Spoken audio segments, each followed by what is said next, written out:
Okay, just to let you guys know, it's already streaming on YouTube. Thank you, Margaret.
Good morning to everybody. Can you hear me?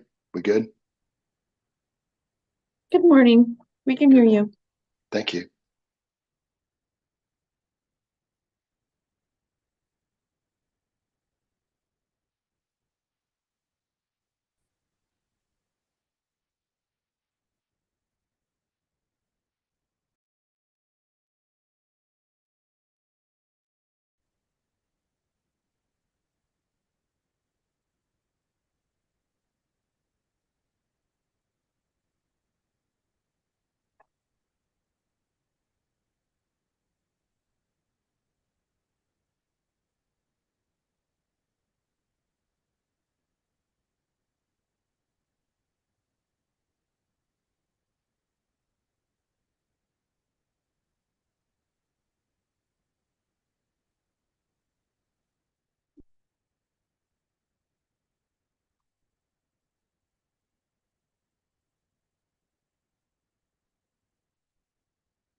Hey, Jazz, you with us?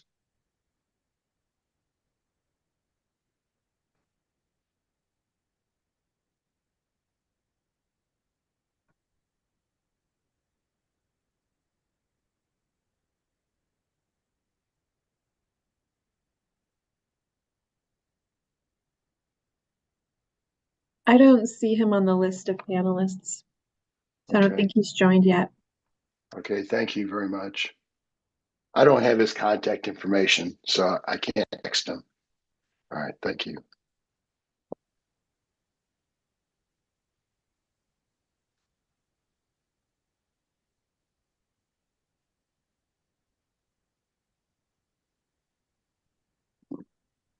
Here.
See there? Nope.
We have him? Nope.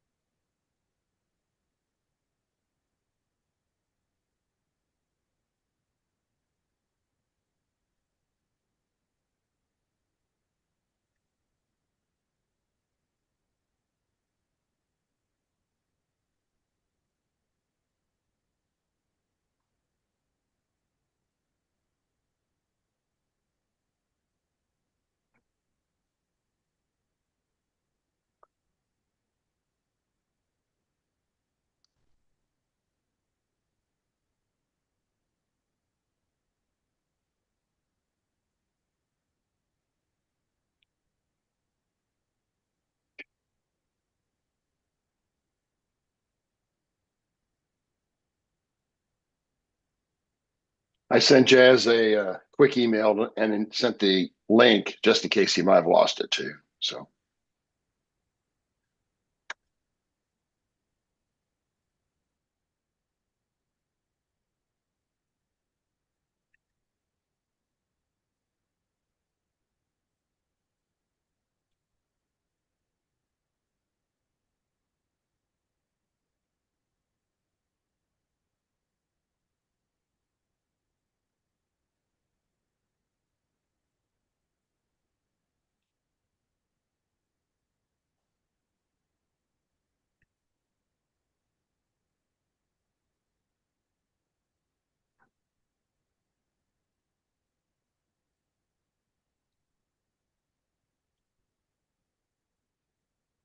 I'm going to step away for a second, but I can hear you if Jazz comes online. So say something. I'll be back in about a minute. Thanks.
My third.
Hey, Sarah or Margaret, do you want to give Jazz a call? I don't have his cell to be sure he's coming online. I can call him. Thank you so much, Sarah.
He didn't answer, but I left him a voicemail reminding him and to let us know if for some reason he can't make it anymore.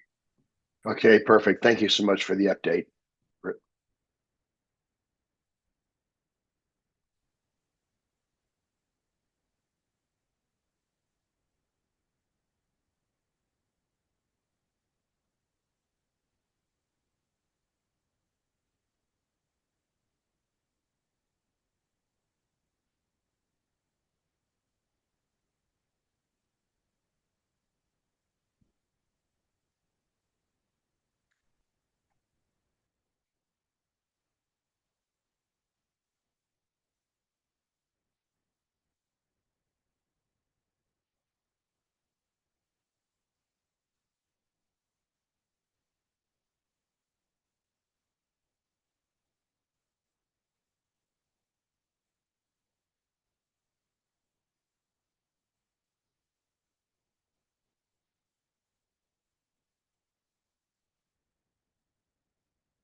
Yeah, your phone? No.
Sarah, does anyone down there have any contact with his wife who works down in City Hall? Hey, sorry, I was having technical issues. I just got Oh, in. Great, okay. All right. Good morning, Jazz. We'll get, let me see, are you lit up yet? You're going to do camera today, Jazz, or are you going to just do audio? Yeah, I'll get my camera on 1 second. Sorry, I'm having technical difficulties today. It's all right. It's all good. Happens to the best of us. Oh, you took my link, didn't you, Jazz? There you are. Hey, Margaret, do you see him? I mean, I sent him a link. I see So it's two got, Mark Ebbetses. yeah, that's right. I think the lower one is the prettier of the two. That'd be Jazz. I want his hair. All right. Just let me know when you guys are ready for me to start recording. Yeah, let's fire it up. At least Okay. I'm ready. Everybody else ready? Yep. Okay, thanks. Okay, let's go. Good morning, everyone. This is the December 13th Board of Zoning Overflow meeting, as we call it. Board of Zoning Adjustment, that is. I'd like to thank again the staff members who prepared prepared your cases for us to hear today. And of course, thanking my fellow board members who give up of their time in order to hear your cases. Please tell us about today's activities when you can. Sarah. Thank you. I'll describe the procedures for our virtual meeting today. There are two categories of people participating in the meeting: attendees and panelists. Right now, the only panelists are the board members and city staff. If you are an applicant or a citizen who is interested in a case, please use the raise hand function in Zoom when the chair calls the case to let staff know that you need to be promoted to a panelist position. There is a ribbon at the bottom of your Zoom screen with a hand icon. Please click this to raise your hand. You'll be promoted to panelist, and when that promotion happens, you will need to accept the promotion. It may appear temporarily as if you have been disconnected, but don't panic, you will reconnect shortly. If you are joining via the app on a smartphone or computer, please change your screen name to reflect your legal name. If you're calling in on a phone number, you cannot adjust your screen name, but you can still provide testimony by raising your hand when the case is called by pressing star, followed by the number 9. At the time of the promotion, please turn on your camera and microphone so that you can be sworn in. Your camera needs to always be on mute unless your microphone needs to always be on mute unless you are giving testimony at the appropriate time. For all public testimony is subject to the following rules. The BZA secretary or their designated representative will identify you when it is time for you to speak. You must be sworn in under oath to provide testimony. Applicants will receive 15 minutes for their presentation. You will be given 2 minutes for testimony if you represent a single interest, such as yourself, or 5 minutes if you represent an established organization, such as a neighborhood association or HOA. Everyone, board members, staff, and members of the public, needs to speak closely and clearly into the microphone. You may hear an alarm when your allotted time is over. Please be respectful and wrap up your statement once you hear the alarm. We ask that there be no repetitive or irrelevant testimony. If you wish to admit exhibits, you need to have your exhibits ready to share on your screen, and you will need to email the exhibits if they are admitted to the assigned planner for the case. The chat box online is only for questions about the agenda, and the merits of each case should not be discussed in the chat box. The Board of Zoning Adjustment may take breaks during this meeting. There may be a break around 10:30, 12:30, and 3 if the meeting lasts past 2 p.m. And those are all of our procedures, Mr. Chair. Thank you so much, Sarah. Before we begin, I'd like to swear in all staff members who will be giving testimony. Please turn on your cameras and microphones so I can administer the oath.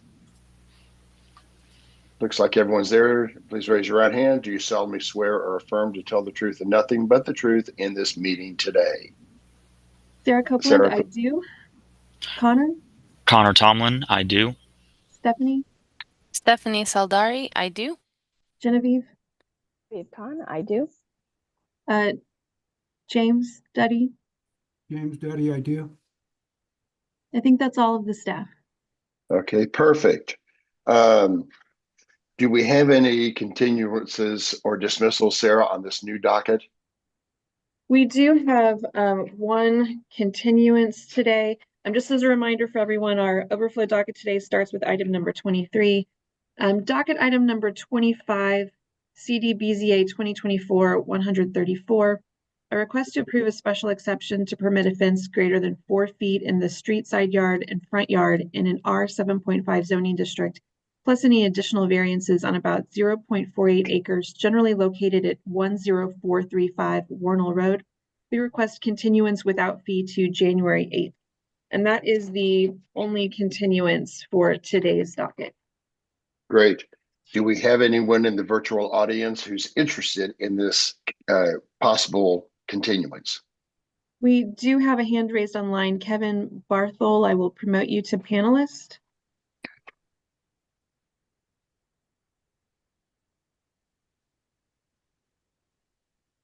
I see you, Kevin. I see you're lighting up. Can you turn on your camera and microphone if you have one?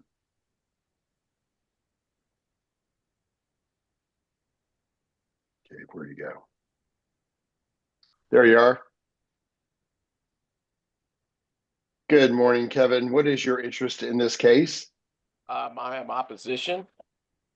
Okay, I'm going to have to swear you in first. And remember, this is just for a continuance till January, but I'm going to swear you in. Do you solemnly swear or affirm to tell the truth and nothing but the truth in this meeting today? Yeah, I do. Thank you, Kevin. And please state your name for the court reporter. Kevin Barthel. Thank you. What is your interest in, again, we're talking about moving the case to January. What's your interest in that possible procedure? I was just curious why the continuance for today. It's on the docket and it wasn't announced ahead of time till right now. And I made preparations to, be off of work and join this meeting. And so, right. Now I gotta wait till January 8th. And I know January 8th is a heavy docket too. I know the composting's on that one and a bunch of other stuff. So that's another day off of work. Mark, I can speak to that since it's my case. Thank you, Connor. So it was continued, or they requested the continuance due to a scheduling conflict. Originally, they were thinking they were going to go on Wednesday, and then when it was decided that the docket was going to be split into 2 different days, and it was ended up going to Friday, it was stated to me that it was a scheduling conflict. Okay, well, I thought the applicant had to appear to request this. I didn't know it could just be done with over the phone, like through you. So it's not unusual, Mr. Rodall, for us to continue with cases when there's scheduling conflicts, and I'm very much in sympathy with what you did today by taking off work and wanting to have an interest in this case on Warnell Road. So thank you for your testimony. okay, I'm just curious. Will it be pretty high on the docket then on the 8th? Because I understand the 8th is also is it going to be hybrid, or are we going away from hybrid? No, it'll be in person, sir, and all future meetings in January are in person at City Hall, although you can attend virtually like you are right now. Further explanation, sir. Okay. Attend and do testimony? Yeah, if the case is for January and it's not moved for some reason, but you know that in advance, I think. So you can come down to City Hall and be there live in person, okay, or you can do like what you're doing today, sir, and attend virtually. Either one. And give testimony. Yes, sir. Yes, sir. Okay. Okay. I appreciate your patience with me. I just want to make sure if I need to make a trek downtown, that's a larger effort for me. Right. And so I appreciate all your clarifications.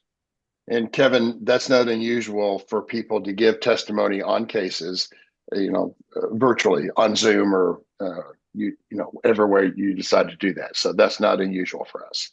So perfect.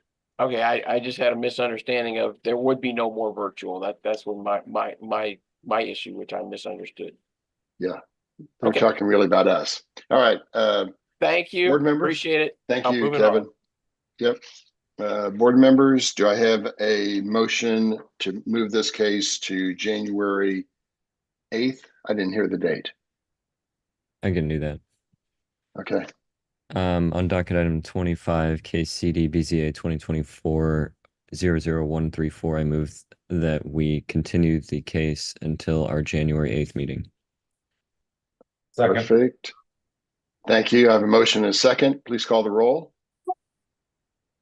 I think Mr. Gorens hasn't joined yet. Moran, Aye. Hayes, Aye. Meyer, Aye. Ebbets, Aye. That case is moved to the January 8th docket. And Sarah, continue on with where we're going today. Thank you. Sure. Our first docket item is number 23, CDBZA 2024-140, a request to approve a variance to the permitted setbacks for a swimming pool plus any other needed variances on about 0.063 acres, generally located at 716 West 45th Street. We will need to reestablish the quorum with Mr. Meyer. Michael, I think you told me you reviewed the case on this one. That's correct. I have reviewed it. Okay, thank you. So we will have a quorum of myself, Miss Moran, Jazz Hayes, and Mr. Meyer. Darian Thomas is the applicant and has been promoted to panelist. Anyone else who would like to speak on this case, please raise your hand. And I have Michael Bellari I'm promoting to panelist.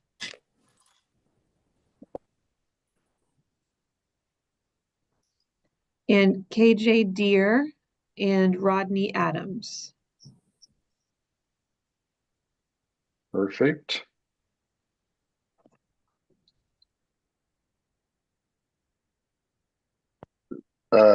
Who's speaking on the case today, by the way? Darian Thomas. Okay.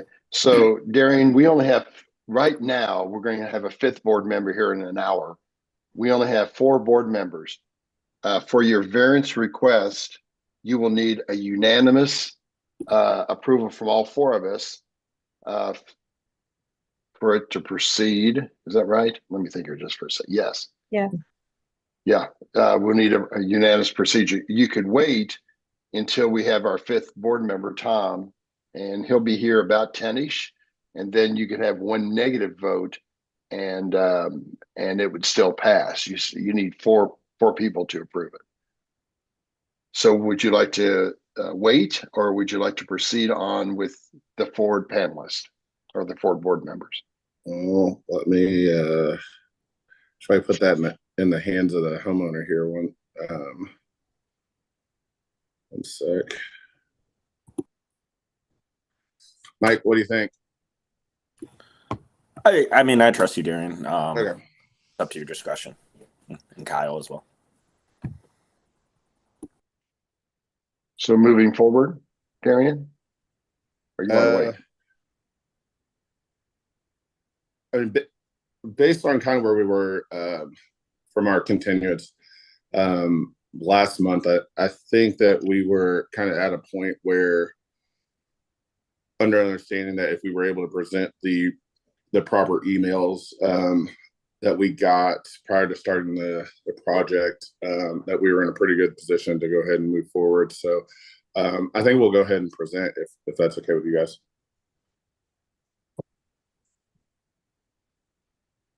Sounds like it. I'm not hearing any negative. Michael, you're muted. There you go.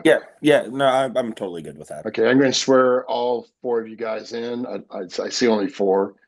Please raise your right hands to be sworn. Do you solemnly swear or affirm to tell the truth and nothing but the truth in this meeting today? As you say, I do or I don't, please state your name for the court reporter. I'd like to start with Darian first. I do. And Darian, state your name again for the court reporter. Thank you. Darian Thomas. Great. And I see a KJ Deere. Correct, Kyle Deere.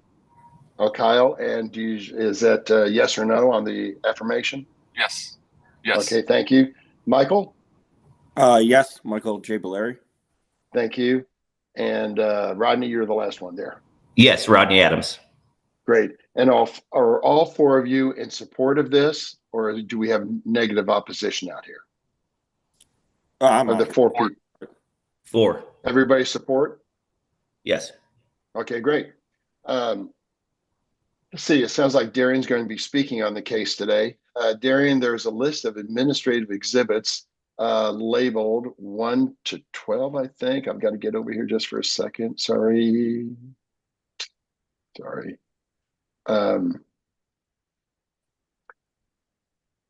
Sorry, I got to make the screen bigger.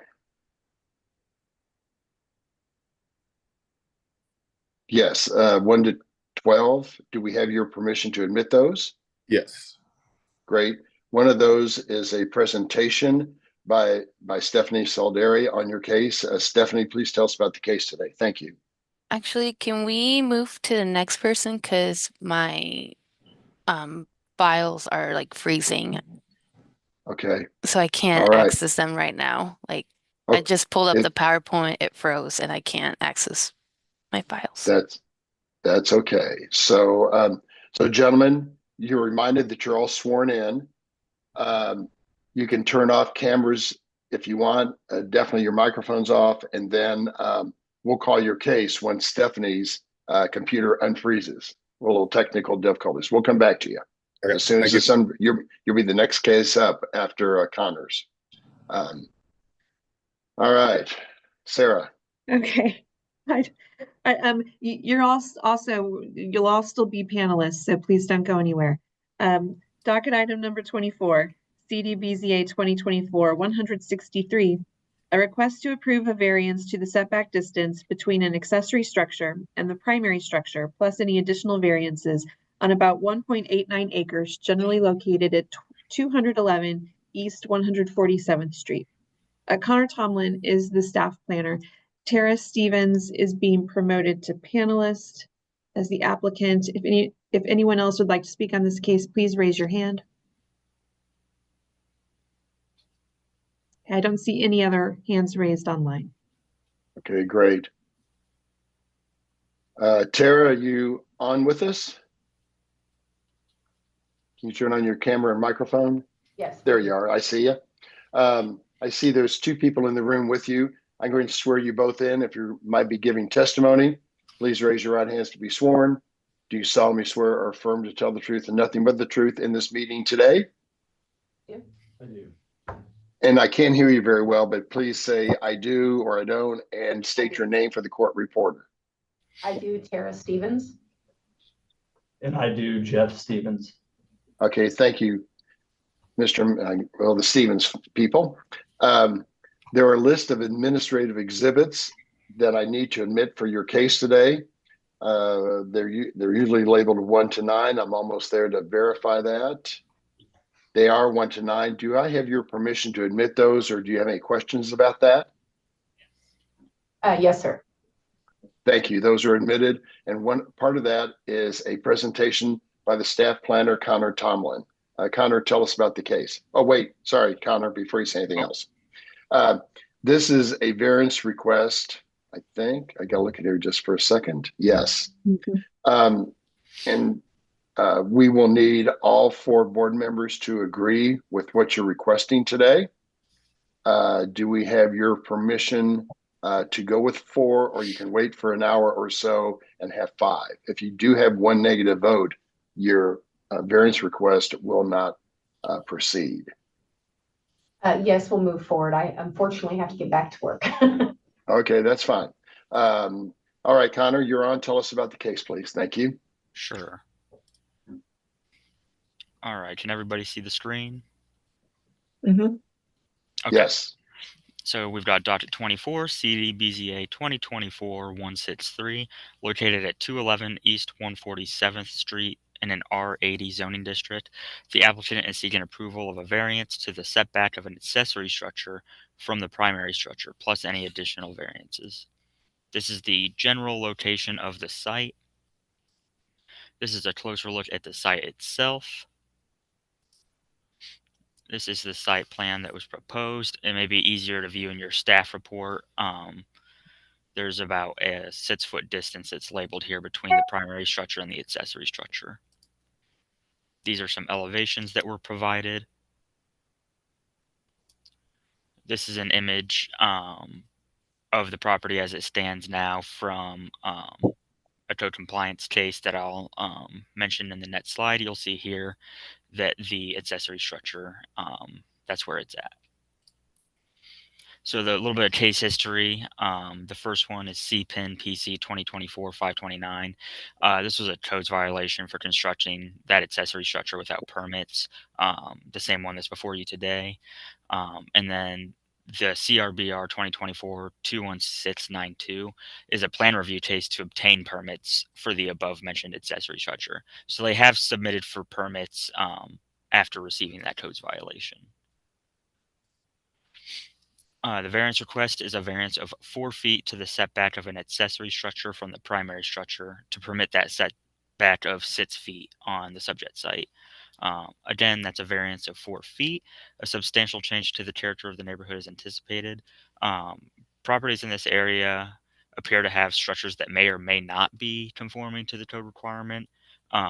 As I've outlined it in the staff report, any nonconformance of those other properties does not preclude the requirements of the accessory structure before you today. The difficulty could have been obviated through a change of design or obtaining proper permits prior to construction. That concludes my presentation, and I'm open to any questions that you may have. All right.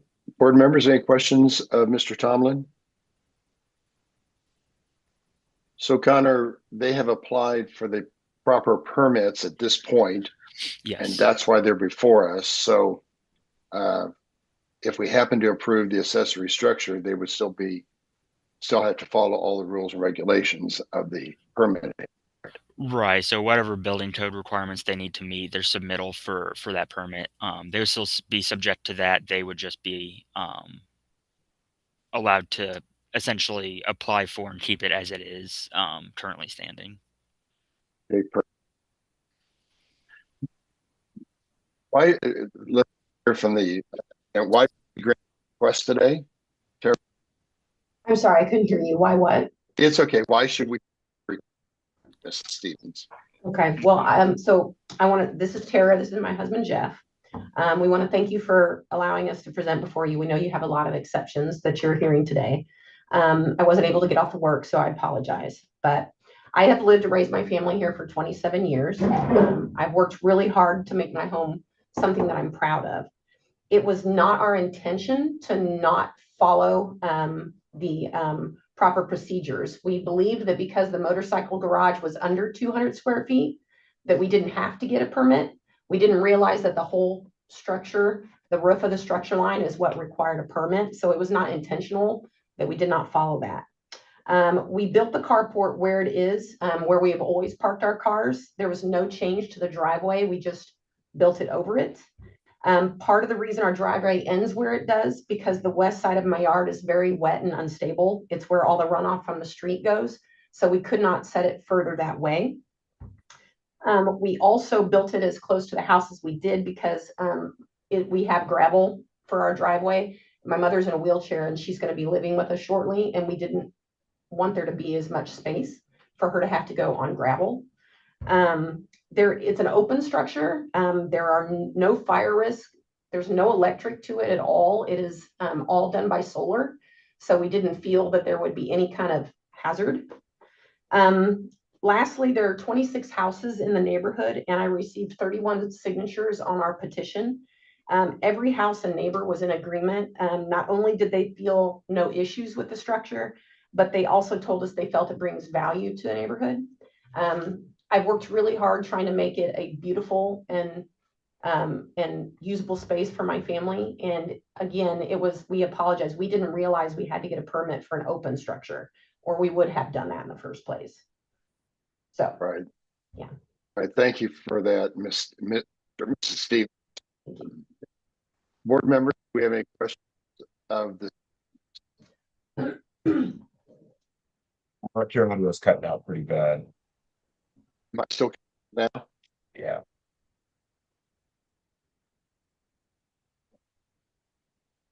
Nothing but today, sorry.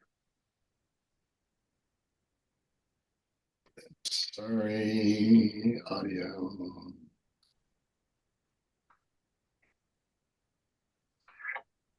Okay, can you hear me better now, Michael?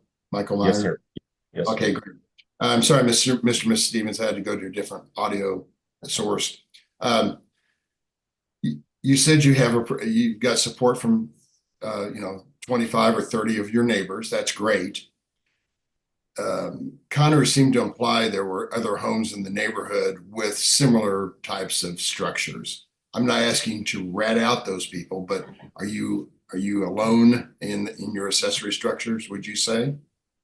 Definitely not alone. So our residence was zoned agricultural up until 2 Decembers ago. So everyone has, had chickens, animals, all kinds of things. It was very much agriculturally zoned and more of a farming community. So there are many, I guess the label is non-conforming in our neighborhood. Right. And so again, we weren't trying to do something the improper way. We were just trying to build a good, stable, safe structure to have over our vehicles. All right, thank you for that. Mm-hmm. Board members, any other questions of Mr. and Mrs. Stevens or Connor?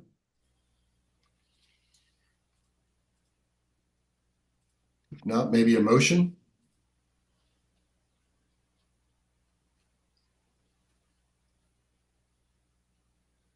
I'll make a motion.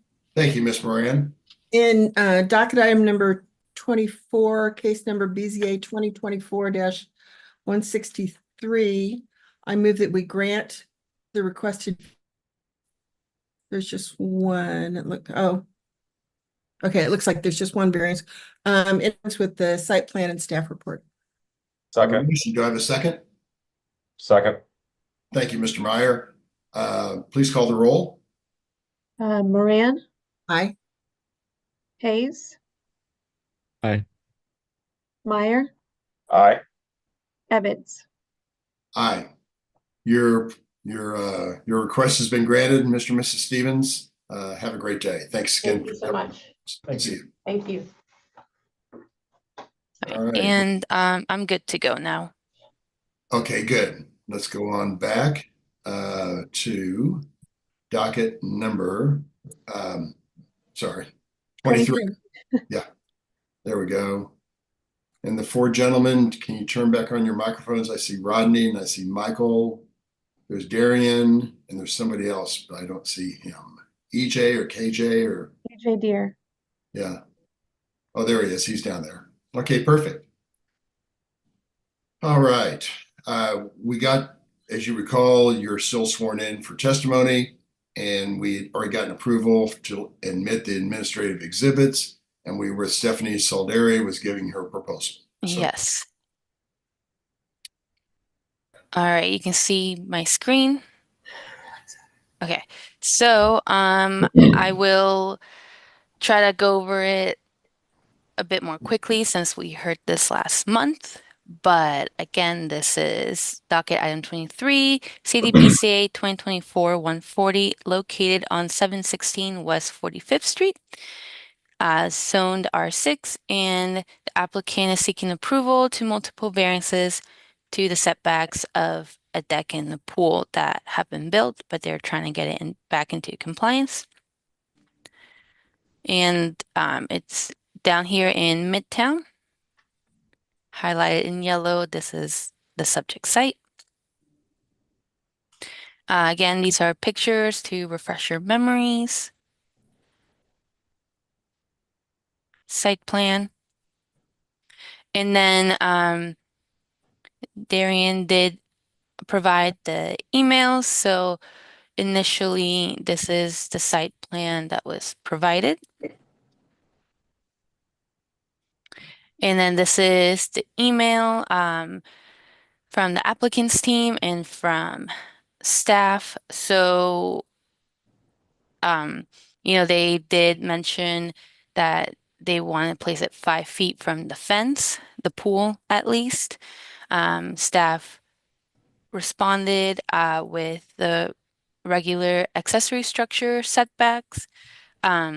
So even though the wrong setbacks were provided for the pool, staff did not say that a permit was not needed.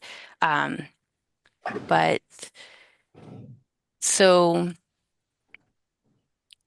even so, the deck still does not require a permit. It does not meet the standards to require a permit. And then the information provided also does not obviate the need for variance. But the pool does still need a variance, not a variance, a permit. So according to when is the permit not required for pools, if it has a fill less than 24 inches and can hold less than 5,000 gallons, a permit is not required, but this pool has a fill of more than 24 inches. So it will still need a permit after, depending the results of today's case. All right, so I'll just quickly go over, there was the first variance was 5 feet, a setback of 5 feet to the swimming pool from the rear property line. The requirement is 10 feet. Second variance is the same, but from the side property line, again, requirement is 10 feet. The next one, let my screen is, there we go. It's a variance of 15 feet for the rear setback from the deck to the rear property line. The last variance, yes, is a variance of 299.68 square feet to the infill lot coverage standards to permit a larger lot coverage of 1,672.21 square feet. And then again, difficulty could have been obviated, at least for the pool with the permits. And then overall, do these variances create a change to character of the neighborhood? I would say yes and no. Yes, for the reasons listed in the PowerPoint and my staff report. No, because the BCA has approved many variances to structures, buildings, and features built without permits, and that has set a precedent. And that's the end of my presentation. All right, thank you, Stephanie. So Stephanie, I've just got a quick question. From the initial email thread, was there tacit approval for them to proceed on? Was there what approval? Was there approval initially for them to move on, for them to proceed without permits? It was, from my understanding, it seems like it was just a conversation of whether permits are needed or not. But staff, it doesn't seem like staff said no permits are needed. Okay, understood.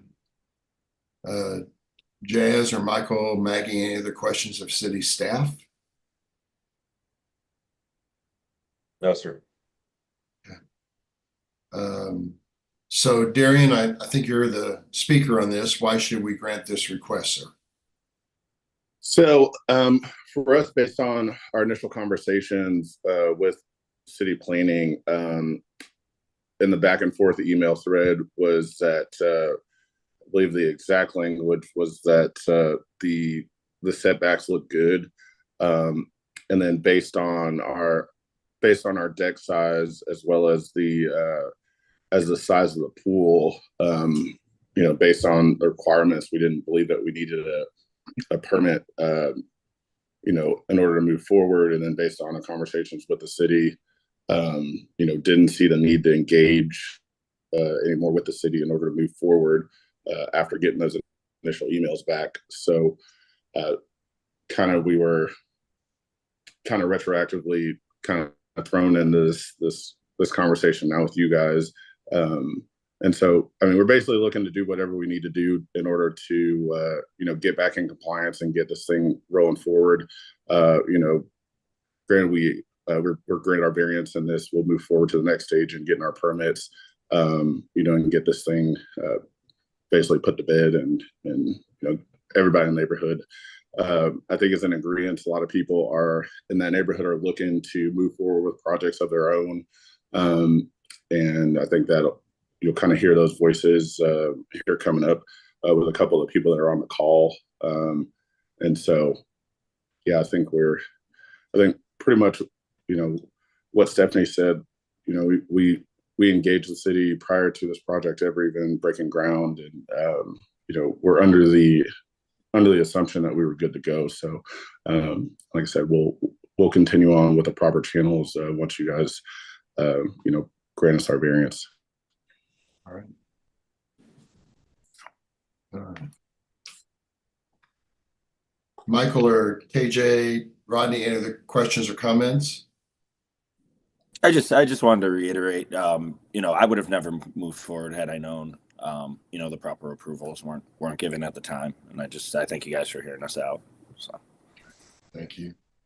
I have a question. Last month there was one of the neighbors who was in opposition to this. Have you, Michael or Darian, spoken with her since that last hearing? We've actually spoken with her based on the understanding that her house is in need of a variance as well, on a deck that they proceeded on. So I think maybe she may be for this deal now versus against it, if unless she intends to tear down the deck that she has on her house as well. Okay. and I believe George has spoken with her, and I know she's not in attendance today, so hopefully. Okay. Anybody else want to offer anything? KJ or Rodney, you're all good? I'm all good. I live next door. I'm just on here just to support Mike. I see it every day. His pool, his backyard, it looks great. I've got nothing really to add other than I'm obviously for it. That's why I'm on here. So thank you for your testimony, Mr. Adams. Yeah. All right. Board members, any other questions or comments?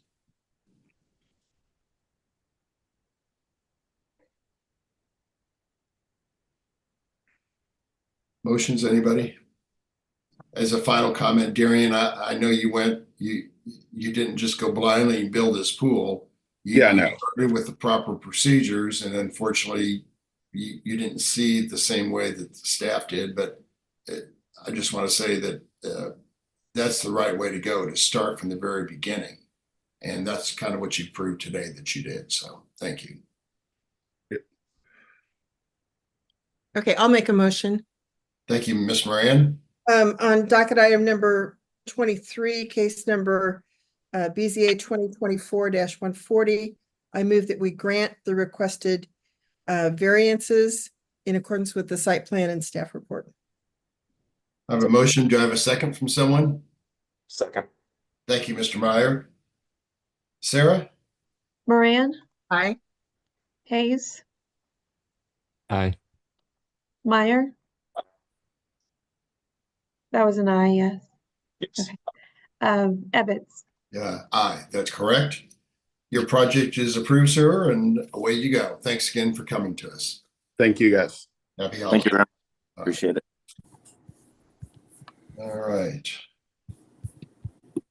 We're in 26 now, maybe? Yes, docket item number 26, CD BZA 2024-151, a request to approve a variance to the maximum size of a monument sign for a school in a residential district, plus any additional variances on about 35.1 acres, generally located at 10500 North Arrowhead Trafficway.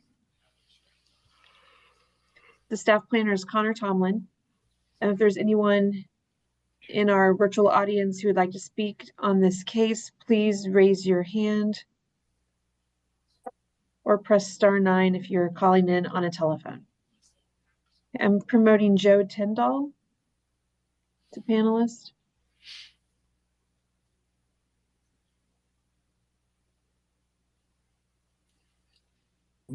Where is he?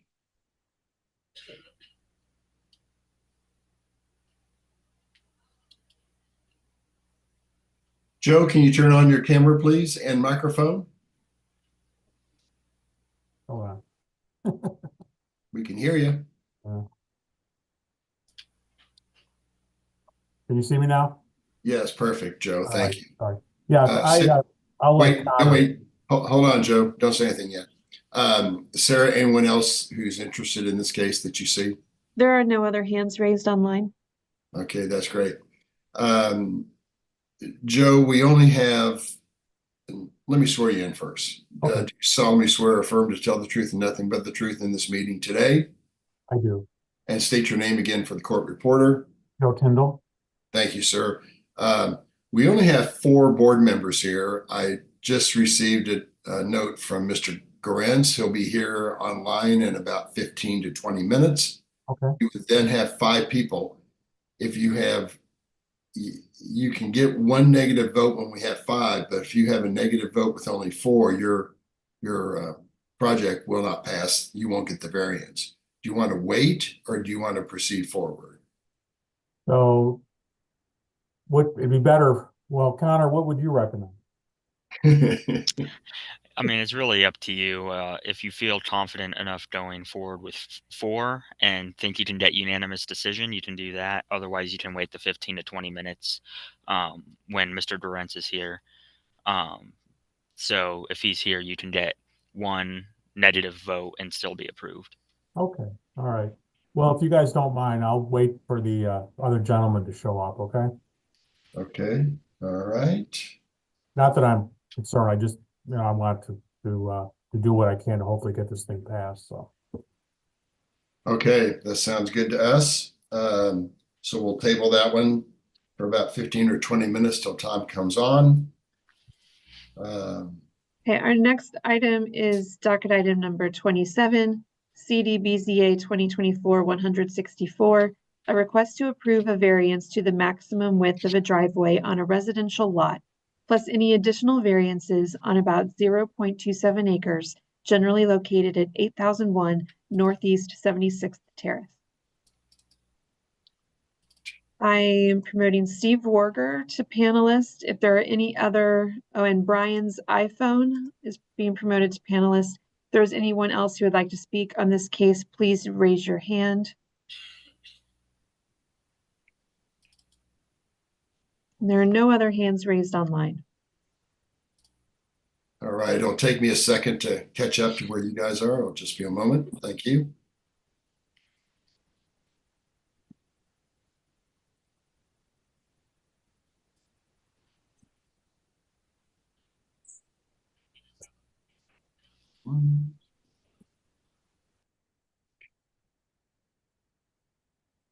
All right, so we have, let's see here, I've got to get rid of this case.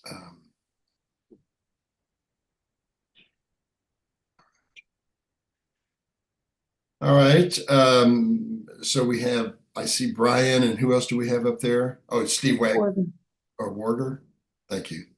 Only those 2, Sarah, that you see? Okay, great. Steve and Brian, can you raise your right hands to be sworn? Do you solemnly swear or affirm to tell the truth and nothing but the truth in this meeting today? I do. And so one more time, Brian, why don't you start first, the I do or I don't, and state your name for the court reporter. I do, Brian Colvin. Thank you. Steve, your turn. I do, Steve Warger. Thank you. Who's speaking on the, who's speaking on the case today? Brian, do you want me to do it or you want to go? Go ahead, Steve. You do it, please. Okay. All right. So Steve, there's a list of administrative exhibits labeled 1 to 9 that I need to admit for your hearing today. Do you have any problems with us admitting those? Did you have any questions on those? No, sir, I do not. Great.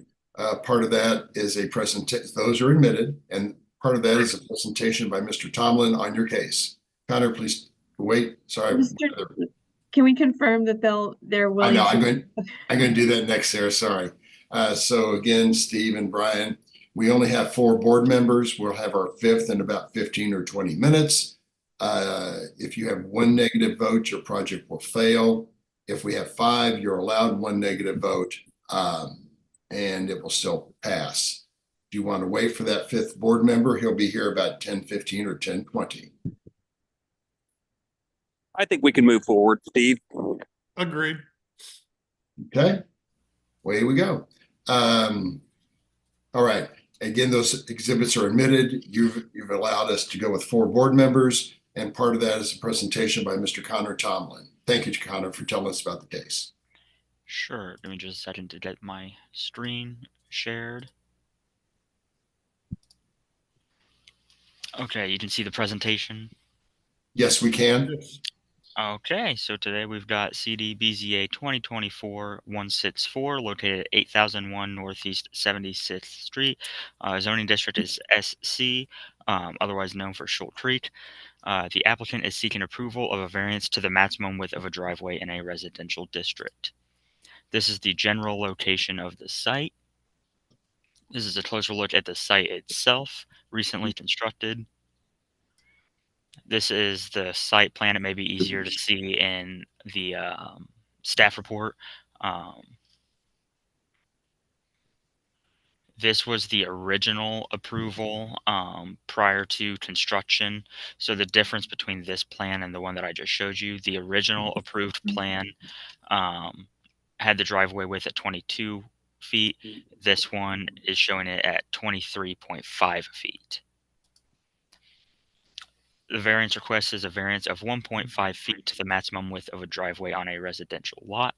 A substantial change to the character of the neighborhood is anticipated. Driveways in this area are generally compliant with the maximum permitted width. To my understanding, it was an error by a subcontractor, which does not preclude the already approved plan by the city. The applicant has also stated that the extra 1.5 feet is to accommodate a medical condition of the homeowner, which I'll allow them to speak to that when it's their turn. And a precedent could be set today for granting variances after plans were already stamped and approved by the city. And that difficulty could be obviated by removing the excess 1.5 feet of concrete. That concludes my presentation. I'm open to any questions the board may have. Board members, any questions of Mr. Tomlin? Yeah, if we grant the variance, they'll still have to go back and revise the plans, correct, and get those approved again? That I'm not entirely sure. Sarah, would you happen to know if they have to go back through the plan review process for that extra 1.5 feet, or does this variance trump that? You know, I'm not sure of the answer to that, if they would need to revise. That's another division. We can see if we can get an answer for you pretty quickly. No, but- that's fine. I was just wondering. So I think if it's already built, because if it's already done through the plans review process and it's already built and the permit has already been issued, they shouldn't need to go back and redo the whole process. I think that's only when you change the plan while it's still in that process. I Okay, agree. I just think curious, that's we're not approving a plan, we're just looking at a variance, so, okay, yeah. all right, I'm fine. And well, gentlemen, why should we grant your request today? Well, to begin with, what Connor said was correct. They had the driveway was built a little bit wider than what was on the plan. And Connor, could you pull up that last slide you had there of all the buildings or all the houses on an aerial view? Yeah, give me just a moment. And just to, talking about this, obviously it's if you look at that and you had all those houses from the top, the 1.5 foot does make a difference as far as what the width is, but looking aerially there, you really can't even tell that there's much of a difference with that. And you have the 3rd car garage, which I think sometimes, and not in this case, and not to justify it, you sometimes I think have given variances to go wider, to go to the 3rd car garage. It's our feeling that typically that this, even though it's bigger, would not be objectionable or probably wouldn't even be noticed. And just to remove 1.5 feet of the driveway would probably make more of an eyesore than having a wider driveway. We would end up having to probably replace the whole driveway to make this conform to the 22-foot width. On top of that, there is, and I know it's just for this particular one, but the gentleman that is building this has been is in poor health. Told he doesn't have a whole lot more time, and he's just trying to get this taken care of for his wife. And this makes it easier for him to navigate in and out of the garage. Brian, have you got anything else? Well, you covered it, and also this homeowner has this is the 3rd permit issued with a new energy code. So these 4 folks had to deal with the permit process of 6 months, and at the end of the day, it's not a money issue. I just don't want these poor homeowners to have to go through anymore with the health he's in, and they're great people, and we just want to take care of them. So that's it. Okay. Open any questions? Connor, is 22 feet the standard width for a curb cut driveway entrance? Yeah, so the curb cut can be wider. I believe that's through a different permitting process, not reviewed by me. We review it the width at the property line, which you're right, 22 feet is the maximum width at the property line that's permitted. Anything larger, as you're seeing today, needs a variance. Right.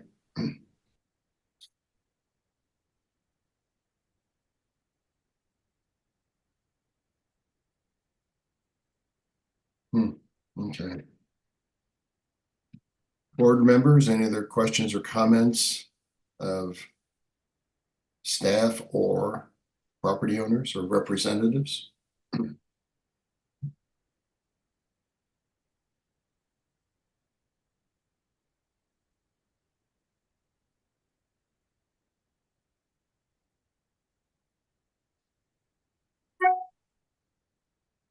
Brian or Steve, would you say the other property owners in your neighborhood are conforming to the 22 feet? I would say probably 75% of them. And just to add to that, like I said before, just to reiterate, if you look at all these driveways in the aerial, they all look the same. I mean, it's like a cookie cutter type deal. Right. And none of you two gentlemen are the property owner, are you? No, sir. Okay. No, I'm the builder and Steve is the engineer. All right. And the house is up, right? Yes, finished. Homeowners live in it. Okay. Okay. All right, board members, questions, comments, and or motions? I'll make a motion. On docket item number 27, case number 2024-164, I move that we grant the requested variance in accordance with the site plan and staff report. I have a motion. Do I have a second from someone? Second. Mr. Meyer, it sounds like. Please call the roll. Moran, Aye. Hayes, Aye. Meyer,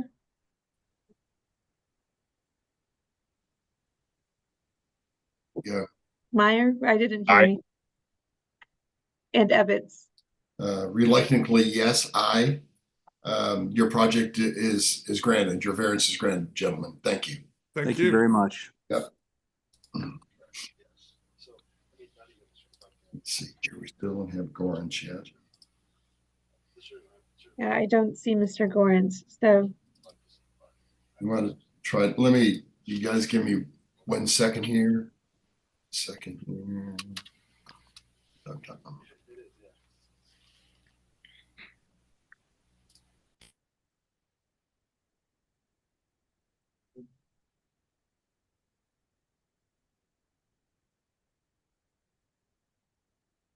Give me about another 30 seconds here, sure. please.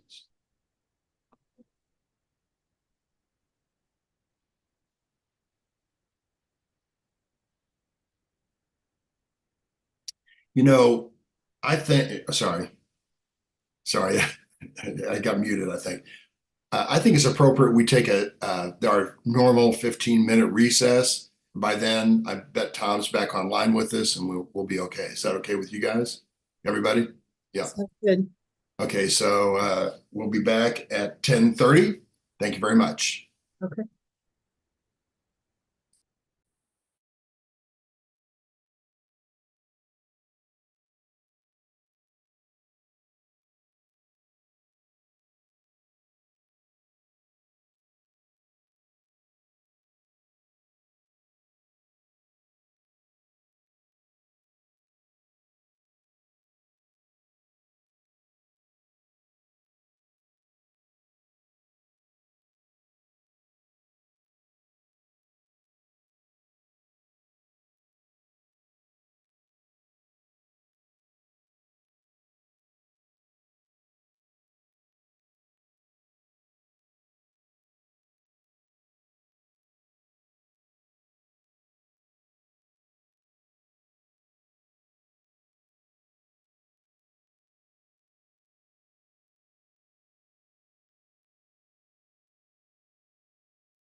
Tom's trying to come online just so everyone knows.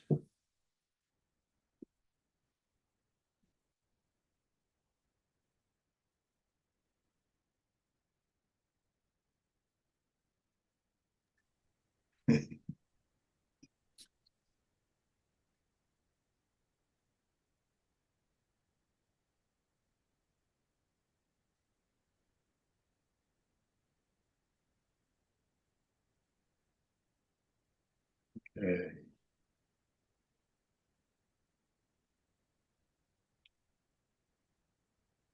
No Tom. Where's Tommy?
Hey, Sarah.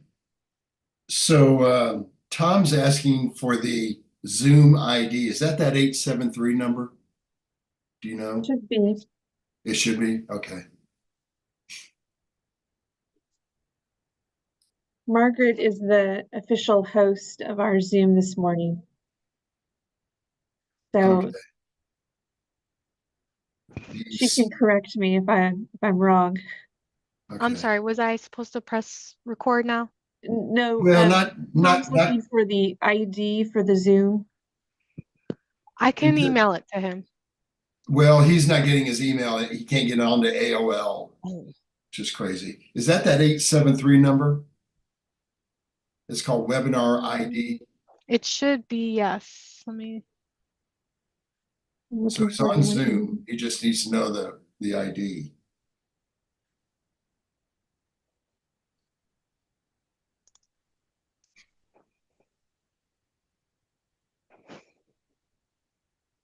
One second.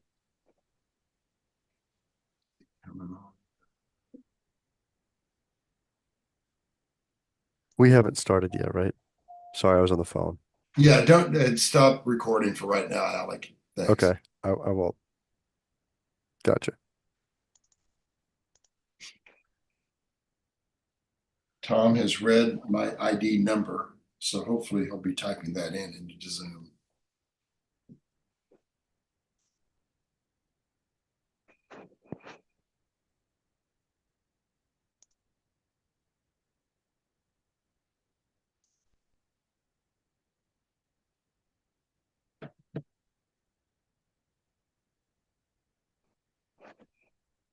Okay, the web ID is 873. Do you have that one? Yeah, that's the one I used. Okay, yes. Yeah, that's one I gave him a second ago.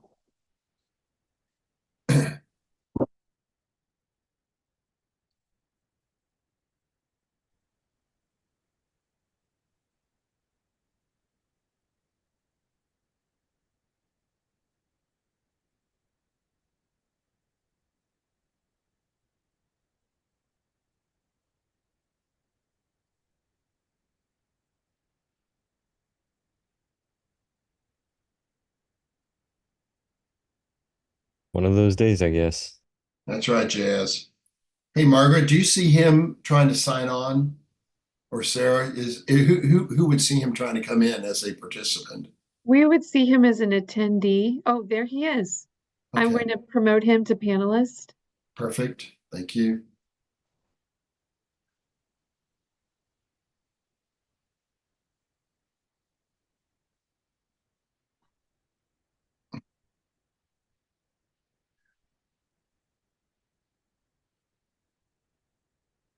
Do I need to tell him to accept the promotion, Sarah? He will need to accept the promotion, yes. Okay. Oh, he's rejoining now. Okay.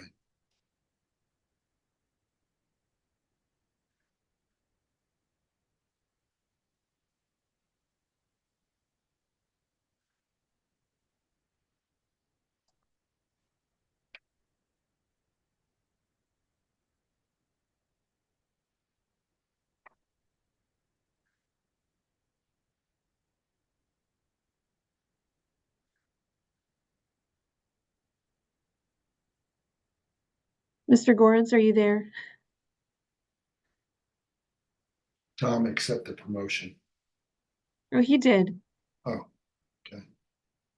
I was going to text him that, but that's fine.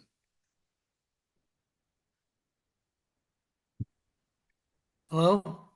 Hey, Tom, we hear you. Hey. Yeah, I can't get the picture yet, but I'm trying. Okay.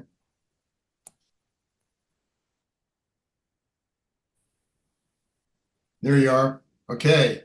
Alec, let's do recording started or whatever.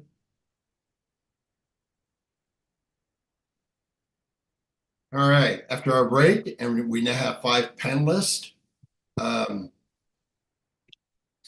Sarah, I'll leave it up to you to where we go from here. Sure. Would you like to go back to number 26? We skipped that item because they wanted to wait for 5 Yeah. board members. Perfect. Okay. And Mr. Tyndall is still online as a panelist and has already been sworn in. Connor is the staff planner on that case. All right. So Joe, I've sworn you in, as you recall. Yes, sir. You accepted the administrative exhibits, and now Connor Tomlin's going to give us a report on your case, Joe. All right, give me just a moment here. Okay, so today we're at docket 26, CD BZA 2024-151, located at 10500 North Trailblazer Drive. This is an R7.5 district, a variance request to the maximum size of a monument sign for a school located in a residential district, plus any additional variances. This is the general location of the site. A closer look at the site itself, it abuts up to Highway 169. Connor, we can't see your screen. Oh, is it not? Okay, hold on. Let me start over. And I'm a little confused because I thought it was Arrowhead Trafficway. You said it was Trailblazer Drive? Yes, the road has been renamed recently. Oh, okay. Can you see the screen now, or is it still not working? Still not working? All right, let me try sharing the entire screen instead of just the window. What about now? Nope. Yeah. All right, this is going well. Lots of technical problems today. All right, let me leave the meeting really quick and jump back in because it looks like my buttons in Zoom are frozen. Give me just a moment. Okay.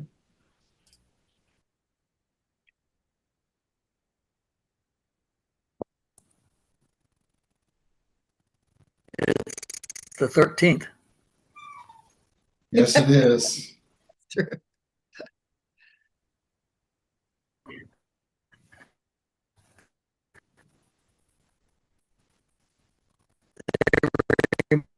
Reminded me of that at the doctor's appointment. Yeah.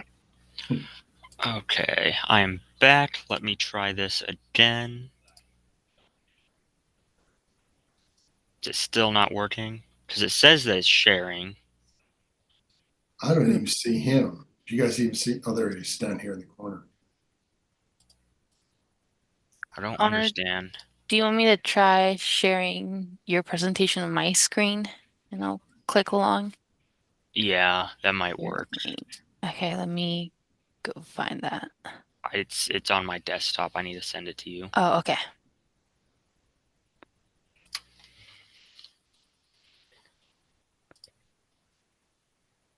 None of that matters, Connor, but we lost your video too. You lost my video as well. Okay. Yeah, we don't see your face.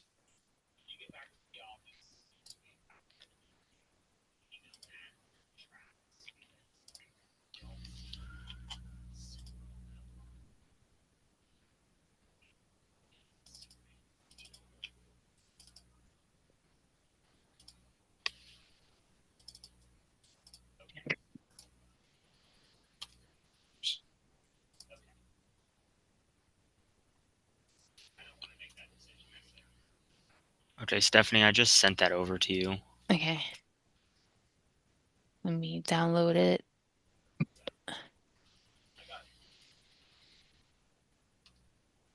Okay. Okay, let me share the screen. Share. Okay. Can you all see that? There we go. Yes. Okay. Okay. Well, thank you for hanging in there with me on that. We love technology. All right. So going back to the beginning, CD BZA 2024-151 at 10500 North Trailblazer Drive. This is an R75 zoning district, and it's a variance request to the maximum size of a monument sign for a school located in a residential district, plus any additional variances. Stephanie, you can go to the next one. That is the general location of the site. It's right up against US I 1. can't see it. Tom can't see anything? I can. Maggie, you good on seeing it? Yes, I can see it. Okay. Stephanie, go to the next slide. That's a closer look at the site itself. You can go to the next one. This is the site plan that was proposed. It might be easier to see in the staff report. You'll see where that monument sign is proposed and how far away it is from the property line. You can go to the next one. This is an elevation of the proposed sign along with its dimensions. And you can go on to that last slide, Stephanie. So the variance is a variance request of 136.52 square feet to the maximum size of a monument sign for a school within a residential district to permit a maximum monument size of 168.52 square feet on the subject site. That is again 136.52 feet square foot variance request, which totals out to 426.6% increase from the standard. Substantial change to the character of the neighborhood is anticipated. Signage significantly larger than what is permitted generally does not exist in this area. The sign will be facing Highway 169, in which the school is already highly visible from. The difficulty could be obviated through a change of design, and that concludes my presentation. All right, thank you, Connor. Board members, any questions of Mr. Tomlin? Okay. Is this an internally lit sign? Yes, it's internal illumination. Okay. All right, Mr. Tyndall, why should we grant your request today, sir? That's a good question. The couple things. The largest monument sign that's allowed by the code is 32 square feet. And the issue, and believe me, we've looked at many options for this sign. And the issue is that this is for a new stadium that was recently built at the school. It's called the Herzog Stadium, home of the Trailblazers. The only recognition for this stadium from the 169 roadway will be this monument sign. And the problem is if we go with the 4 foot by 8 foot or 32 square foot sign, the letters will be too small to be seen from the roadway, especially, by cars traveling at the posted speed limit. So we're asking for this sign. This is the only monument sign that would be on this property. They do have a building sign.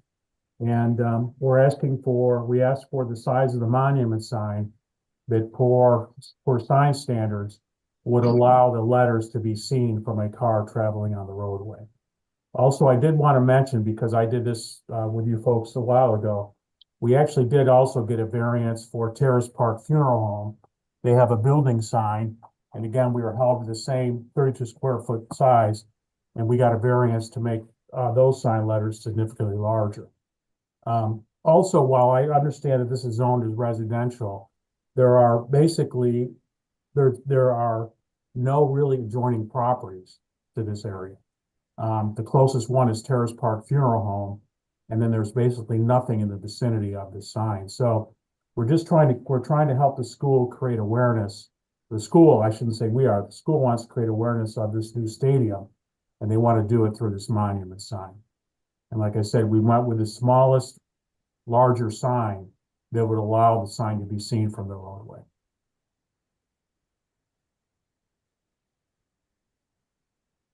All right. Mr. Tyndall, is this a brand new school or just the stadium?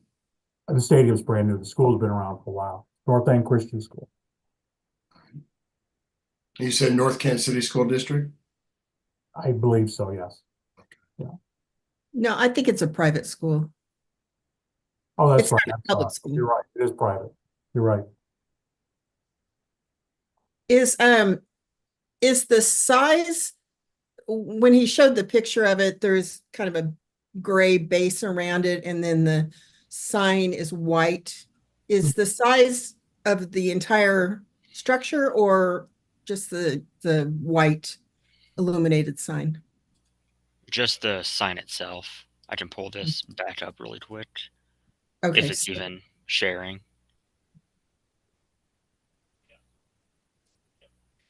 I can pull it up again if you need me to. Yeah, because the structure that it's on is not included in the size. No. Okay. Where's my share? And is, all right. Is this sign visible from any residential neighborhoods? I don't believe it is. Let me pull up Parcel Viewer on my end really quick. Is the gray a structure or is that just a wall behind it? That's basically a structure the school put up, that's where they have the press box. It's like a sports stadium slash field. That's Okay, press box. so it's not, that wasn't built for the sign, it's just No. that's what the sign is. No, the sign actually is a standalone. It stands on its own. So Okay, that's just the placement so it can be seen from the highway. okay. Okay. And to answer your question about residential, there is residential on the opposite side of US 169. Let me measure about how far that is. It also appears to be pretty heavily treed along 169. So from the property line to the closest home, you're probably looking at about 600 to 700 feet. Okay. With the highway in between, so. Yeah, yep. Yeah, I'm not too concerned about that. Okay. Mr. Tyndall, excuse me, Mark Ebbets here again. Would you be turning off that sign, let's say at midnight? Would it be on 24/7? What's your intent? Well, that's a good question, Mark. The intent is we'd like to keep it on, of course, during the evening hours, okay? But for example, when the sign variance was granted for Terrace Park Funeral Home, it was granted with the exception that the sign, I believe, and please don't quote me on this, but I believe the sign had to be turned off between like the hours of 2 o'clock, 2 and 6 a.m. Okay. So obviously, if that was part of the conditions, then we would certainly follow that because the sign can be put on a timer, so with that can be controlled. Right. Okay. So I understand that, Mark. Yeah. And I would support that, Joe. Just to let you know, I have things on 24/7. I remember the funeral home case, so. Yeah. So yeah, so we can do that. So 2 to 6 is okay with you? Yeah. Okay. What about midnight I mean, why would it be on from midnight to 2 a.m.? So just for reference, I pulled up the disposition letter from the Terrace Park Funeral Home, and the condition that the board approved was signage may not be illuminated between the hours of 1 a.m. and 6 a.m. Yeah, that's fine. Yeah. And like I said, it'll be on a timer, so we can abide by that. What was the square footage in that case? For that sign, give me just a moment here to pull that back up.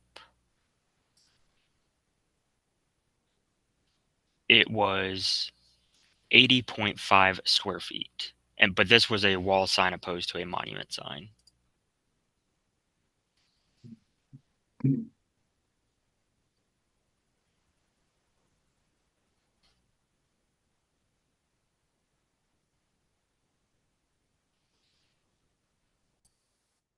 Okay. Anybody else?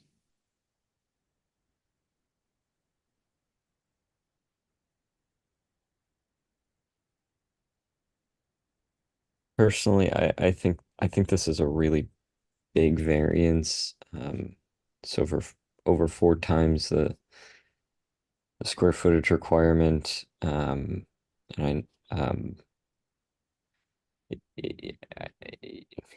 yeah, I mean, I don't,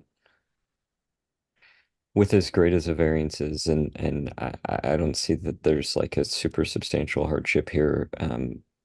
So I'll probably vote against, but that's just my opinion as one board member. I have a question for the applicant. Did you do any kind of studies to determine what size the letters would need to be visible from the highway or readable from the highway? Yes, that's a good question. Actually, we did. We actually drove by the location and we actually held up some different size letters basically to see visibility. There's also, and I can share this, there's also in the sign standards, there's a standard for minimum letter height from a certain distance. And there's also a standard for a minimum letter height from a certain distance while traveling in a vehicle. Okay. We actually, the sign size we settled on is actually smaller, considerably smaller than what the client initially wanted to do. So we actually downsized it quite a bit. And the gentleman that raised the concern about the variance, and I get that. Just for perspective, the one for Terrace Park was actually 4 times the allowed size for those sign letters, but that was put through. So we're just trying to make the sign visible to obviously promote and make people aware of the new stadium that the school has. And believe me when I tell you that if that could be accomplished within the code, then that's what we'd be doing. Yeah, this is a really big variance, but I'm always concerned about if the letters are too small, it's going to be too distracting for someone who's looking for it from a highway, if they can't read the letters. So my concern is safety. I always want the sign to have big enough letters that people can easily read it and not be staring and squinting at it while they're driving. So I agree. That's a good point. This is Michael Meyer. I live right by there. I drive by this several times a day. I actually don't have an issue with this at all. There's a lot of space in between where the sign's going to be and the highway and the neighbors. On the east side, it is heavily treed, so I personally don't have an issue with this. But once again, I'm just one board member. yeah, and they do have a lot of acres, so it's a big site.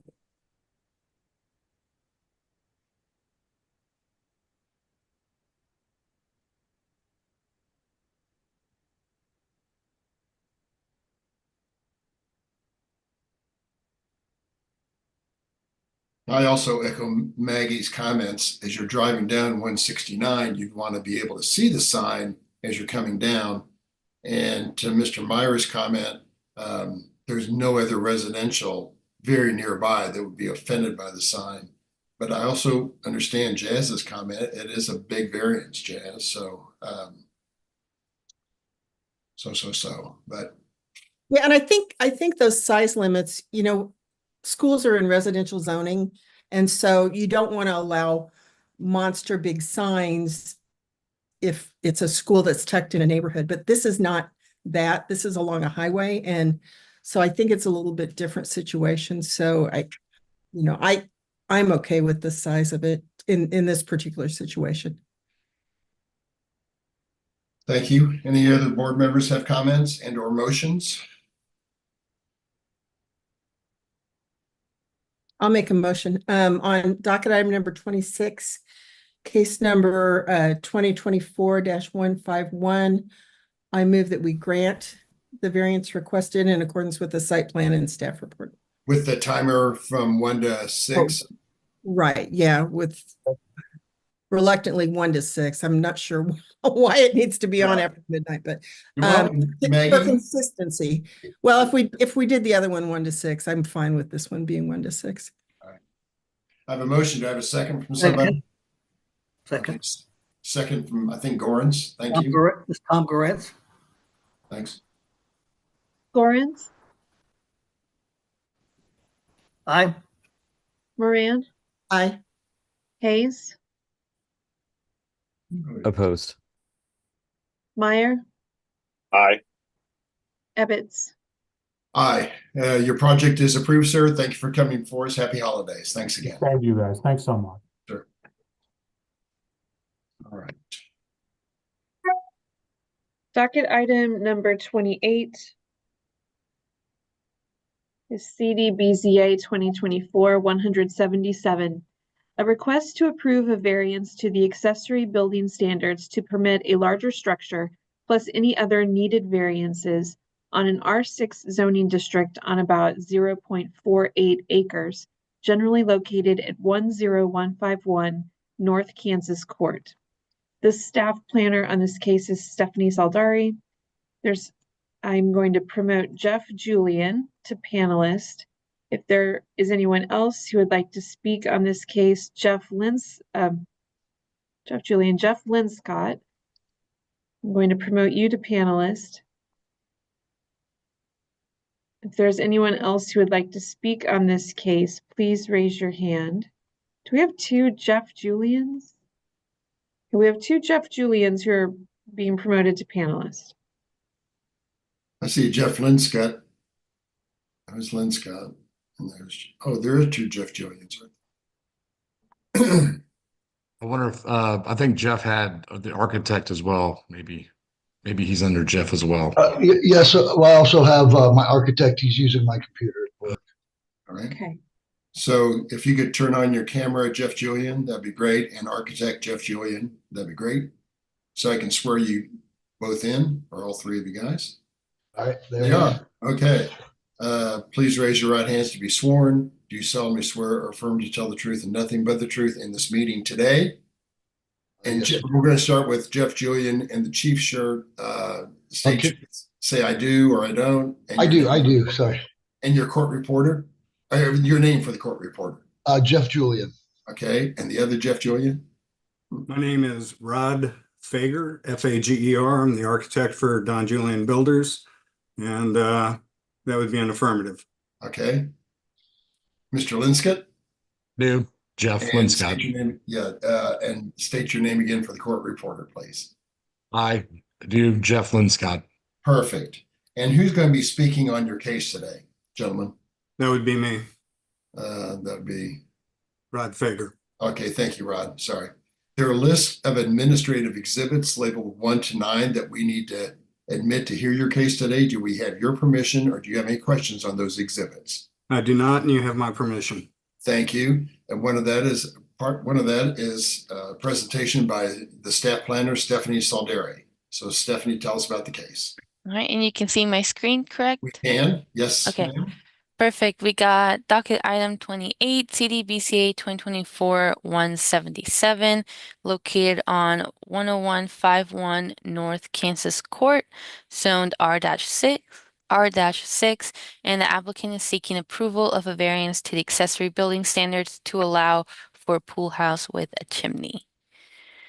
The subject site is located up north. So this is the site.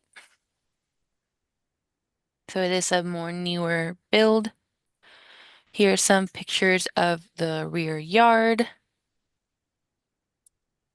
And there is a pool, and yes, this was built with permits. So here is a site plan. I will zoom in the next slide, but house, deck, pool, proposed pool house, and the pool. So this is just more zoomed in. It's rotated, but here is the proposed pool house. And then these are just the elevations for the pool house. And then this is a rendering of what it will look like once it's done. All right, so we got a few variances. So the variance request A is a variance of 98.4 square feet to the allowed footprint area for an accessory structure to permit a footprint of 298.4 square feet on the subject site. This is a 49% increase. The requirement is 200 square feet for accessory structures. A change to the character of the neighborhood is anticipated. It looks like the neighboring homes do not have large accessory structures. Although the proposed building will not be seen from the public right-of-way, it will set a precedent for the neighborhood, resulting in other properties seeking a similar variances. Can the difficulty be obviated? Yes, the existing house already has 2 large decks that can accommodate guests, along with a permitted 200 square feet for an accessory structure, so no hardship exists. Variance request B is a variance of 2.9 feet to the setbacks and separations for accessory buildings to permit 7.1 feet from the primary structure on the subject site.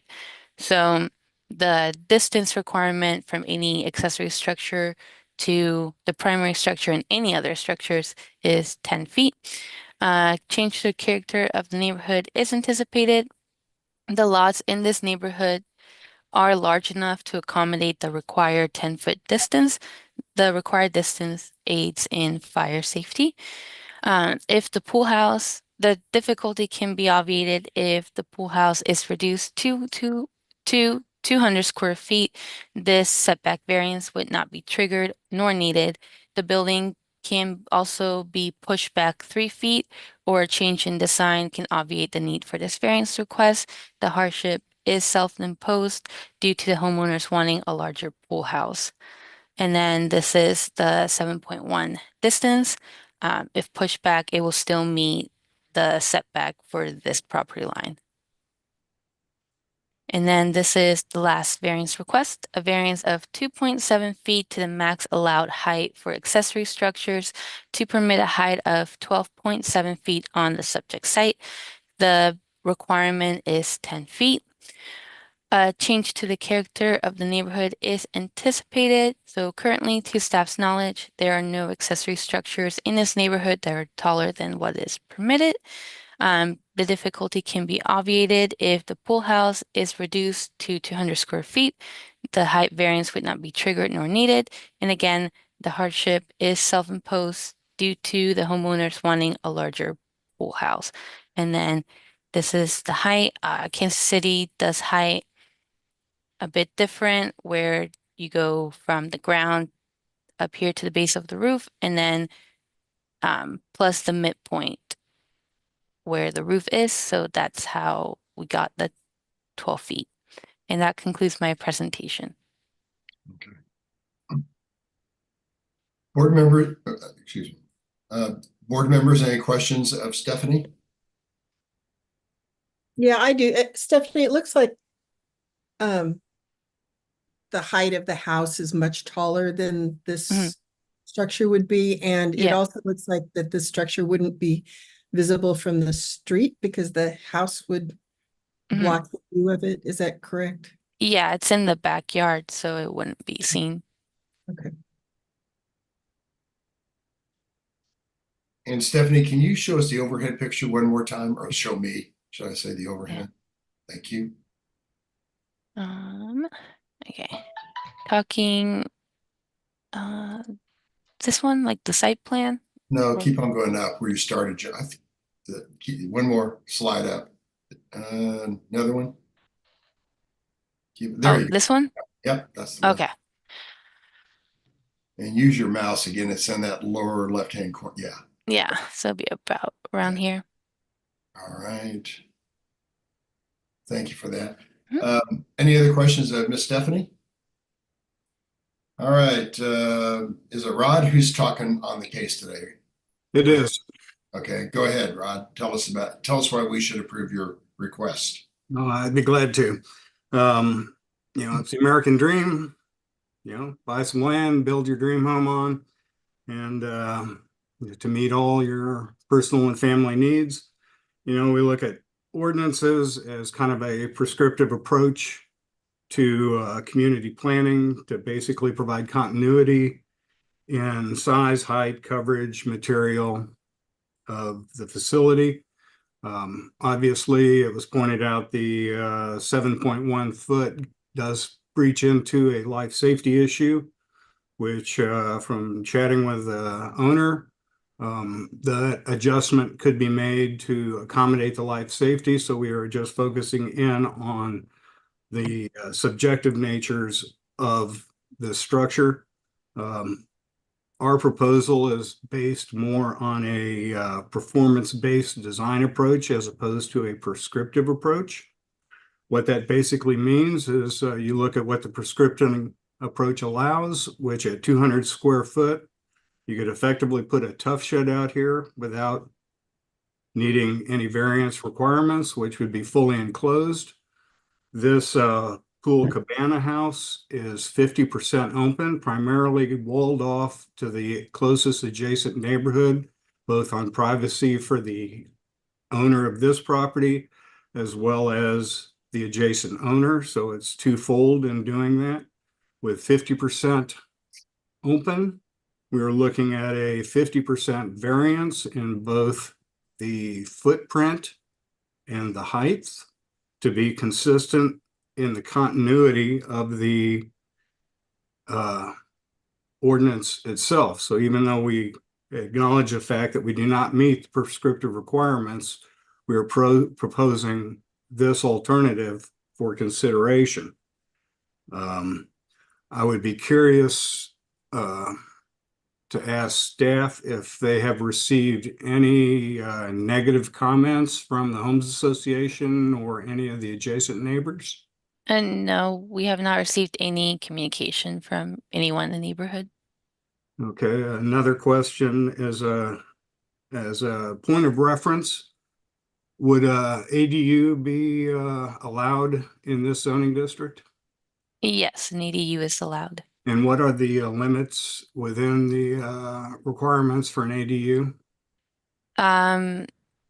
So it cannot be more than 800 square feet, but it And there's height? other nuisance Correct. of like 60% of the rear yard, Correct. all that. But the height, it's 25 feet or basically the height of the house, whichever is less. So from a continuity standpoint, a ADU type structure could be placed on this piece of property, which is significantly higher than what is being requested in this proposal. Yeah.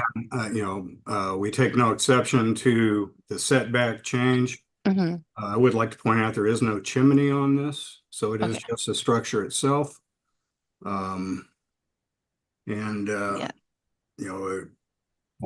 Don't anticipate the precedent standpoint from a design-based approach. I believe that the prescriptive requirements are still intact to allow council to defend against any other proposals that may have a negative impact on the continuity of the neighborhood. I'd be glad to field any questions at this point in time. I'd like to add. Excuse me. I would like to recognize Mr. Jeff Julian, who's the developer of this, not just a property, but the whole development. Hey guys, thank you, board members. Appreciate your consideration here today. I'd just like to say, as the developer of the subdivision and the homeowners around the subject property, and I've spoken to many of the neighbors. I've spoken to the HOA. I've spoken to everybody.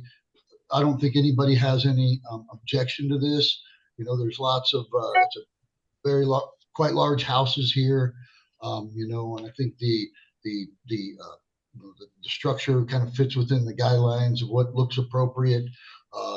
Certainly, there's other similar structures, probably with a little bit more within the guidelines, but we wouldn't have any objection at all to this structure being placed in this location. Well, certainly we're willing to move it within the required setbacks. I don't think that's any question at all. We agree with the necessity of that, but other than that, we respectfully request your approval. Thank you. Thank you, Mr. Julian. Mr. Chair, I just want to add a comment back to Rod's statement about the ADUs. So just so we are clear, the ADU standards do allow more room because it's supposed to accommodate people to live there versus an accessory structure that's not meant for dwelling. It's more recreational or storage, and that does not need to be that big. Right. That is correct. And I'm just giving for a continuity of the design of the property in the neighborhood and what would normally be allowed, to show that even with this request, it is not a contradiction or degradation to the character of the neighborhood. That's my only point. Anyone else? Board members, do you have questions or comments to the applicant? Did I hear correctly that you said that about half of the structure would be open air? 50% of it is open air. It is a pool cabana.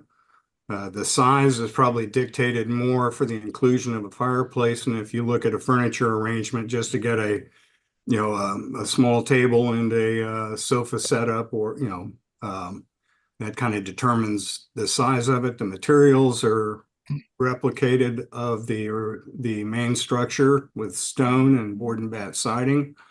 Again, it's kind of tucked away in a corner, away from both street views. So we're trying to help Mr. Linscott realize his American dream. And here it is. Yep. And Jeff Linscott, do you want to make any comments? Homeowner? we just, I mean, sure, I mean, I appreciate your all's time and know that, that this is, it's just something that's going to match well with the house, and we're really going to, it's an area that we really plan to enjoy. We've got some younger kids that are in high school now, and we just want to do some entertaining out there, and we definitely have spent a lot of time and effort on designing something that is going to match the house. I just want to reiterate that it's going to be a really nice addition to the house, and I think that it would only increase the property value. There's a vacant lot that was shown on the drawing two down, and they're actually constructing a pool house down there too as well. So it seems to be something that the neighborhood is starting to embrace, is these pool houses, and so I just wanted to add that, and thank you for your consideration and time. All right, thank you. Hopefully the driveway is only 22 feet wide. We'll make sure it's not. And make it count. All right, board members, any other questions, comments, and or motions, please? I thought I was hearing that you guys are mostly concerned with the square footage variance, and that you'd be open to moving the structure to reduce or eliminate the required setback variance. Am I understanding that correctly? That is correct. That's correct.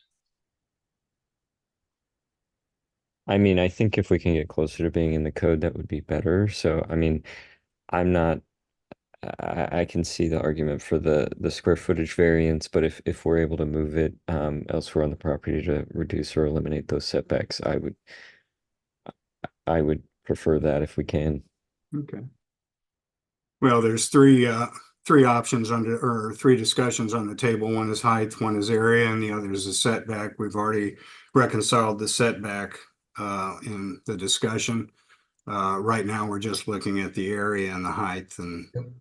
We're happy to move the structure so that it fits all the requirements of the setbacks. No problem.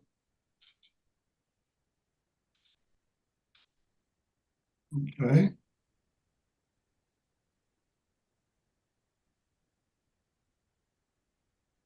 Okay, I'll make a motion. Yeah, I'm not muted. On docket item number 28, case number 2024-177, I move that we grant the requested variances for height and area of the accessory structure, and deny, because it appears to have been withdrawn, the request for the setback variance. I have a motion. Do I have a second? I'll second that. Thank you, Mr. Hayes. Second. Yeah. So, are you calling the? Aye. Moran, Aye. Hayes, Aye. Meyer, Yeah. Aye. Ebbets. Aye. Your motion is approved. Your project is approved. Good luck with it, gentlemen. Thank you for coming. thank you all for your time and consideration. Thank you.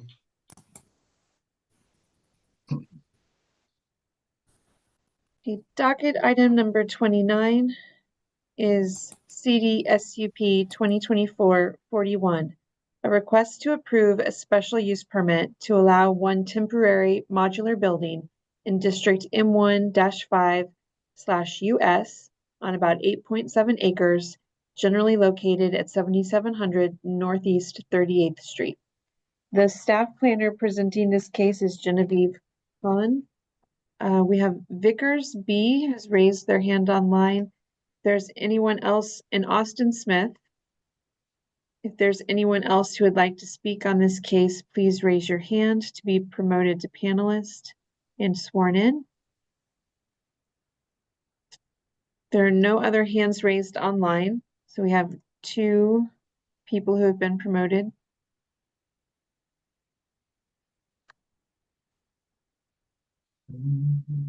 Good morning. Good morning. I'll be right with you in just a second. Okay. All right. Trying to see who we get. We have Austin and Vickers. Is that the only 2, Sarah, that you see? Yes, those are the only 2. Okay. Gentlemen, please raise your right hand to be sworn. Do you solemnly swear or affirm to tell the truth and nothing but the truth in this meeting today? I do. And Brad Vickers. Yeah, Vickers, could you state your name for the court reporter? Brad, B-R-A-D, Vickers. Okay, thank you, Mr. Vickers. And Austin, do you say I do? And if you do, please state your name for the court reporter. Yeah, Austin Smith, I do. Thank you. Who's speaking on the case today? I will, Brad Vickers. Okay, thank you, Brad. I don't see it as part of this case, but usually there's a list of administrative exhibits labeled 1 to 9. They're pretty generic, but we have to admit those to hear your case today. Do you have any problem with us doing that? No. Okay. They're standard items. Part of that is a presentation by Genevieve, I believe. Yes. Genevieve, can you tell us about the case today? Yes. Good morning. One moment. Mm.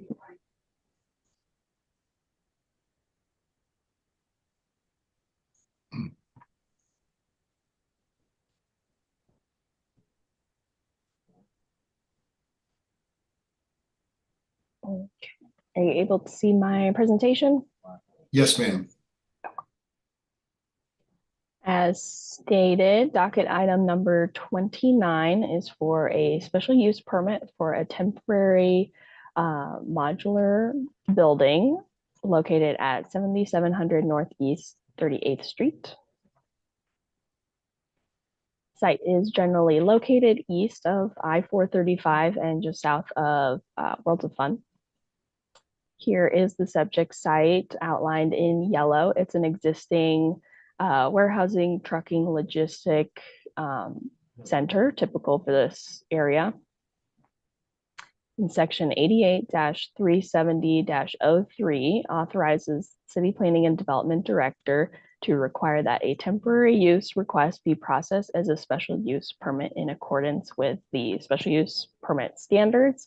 And this is to allow a temporary building on the site while the principal building is receiving an addition, and it will be a temporary office location for employees of the business. Here is the site plan. The temporary buildings and storage tent area will be at the southwestern portion of the site, while this addition, which is not included in the scope of the special use permit, is being constructed. It's a very typical modular building that comes pre-stamped by the state, and the applicant receives a building permit to put it on the site. And this is the approximate location looking at the street view of the site. And the City Plan Commission recommended approval subject to one condition, which is a period of, or excuse me, two conditions, but I wanted to highlight the expiration condition as the anticipated completion of the construction for the main building will be completed within about a year from now. So this special use permit will expire at that point in time. And that concludes my presentation. I can take any questions. Well, my name is Brad Vickers. I am Brad. Oh, I'm sorry. Yeah, no, you're good, but give me a second here. Does any board members have questions of Genevieve? Yeah, So the time Genevieve- period, is it a year or is it a connected to when the other building is completed? The condition is written to for the special use permit to be valid for 1 year from the date it's approved, so potentially today. And I can let Austin or Brad speak to it, but their anticipated completion of construction, I believe, is around next August. So 1 year from today should be enough time with a little bit of buffer. Okay, thanks. Any other questions? Brad, why should we approve your project today, sir? Well, what we're planning on doing and is to come into that building. We purchased this facility a couple of years ago. Rush Truck Centers did. And it's an old building. It's tired. It's inefficient. So we're going to come in and revitalize the facility. We are adding on a section to the side, as Genevieve showed. But we're also going in and completely renovating the interior, the office space. And that's what these buildings are going to house is the office people who cannot work from a satellite location, work from home or what have you. So it's going to be a minimal staff scenario. And if I could make a correction, Genevieve, chances are the addition will be finished before the interior renovation. So I don't know if the timing is contingent on finishing that addition on the side. So I don't know if that would play a factor in this, but a year probably will work if that's the overriding time frame. So, but again, it's a place for the employees to work who cannot work remotely while we're finishing up the interior. Okay. And Mr. Vickers, understand to be a 1 year timeline from today, December 13th. Does that have an issue? Are you okay with that? At this point, I don't, you know, if it runs long, are there provisions that we can ask for an extension? Genevieve? Yes, we could oftentimes probably a maximum of 1 more year, which you Well, wouldn't that would be need. more than enough then, If- yeah. If there's an alternative amount of time that you would like to ask for now, the board can also discuss changing the date too, if that would be more accommodating. Austin, do you have a suggestion on this? Well, we picked a year with already some fluff. I think October, beginning of October is our latest date that we're thinking would be done. So, I mean, personally, I think a year is fine. If it's easier to add, you know, like extra 3 months or so now, but I feel pretty confident that in a year's time we should be done. My concern with this is, you know, we haven't started doing any work on the site. So not knowing what surprises lie in front of us once we start demo and all that, I would hate for us to be bound by that and there's something, you know, truly wrong with the building that we're just not aware of that would delay the completion. That's all. I would not, So, just one board member, I would not be opposed to taking it to 1.5 years, year and a half. That should give you plenty of time. I would agree. I would agree. Thank you. Board members, any other questions, comments, or motion? Thinking that maybe a year and a half would be a generous time frame for them to complete this project in an industrial zone as it is. So, I can make a motion. no, thank you. On docket item 29 case CD SUP 2024-00041, I move that we grant the special use permit modifying condition 1 to read as 18 months instead of 1 year. Second. Motion and second. Gorens, We missed you. Aye. Oh, thank you. Moran, Aye. Aye. Hayes, Aye. Meyer, Aye. Ebbets. Aye, yes, your project is approved. Good luck with it. Thanks for coming before us. Happy holidays. Thanks all. Appreciate it. Happy holidays. Sure.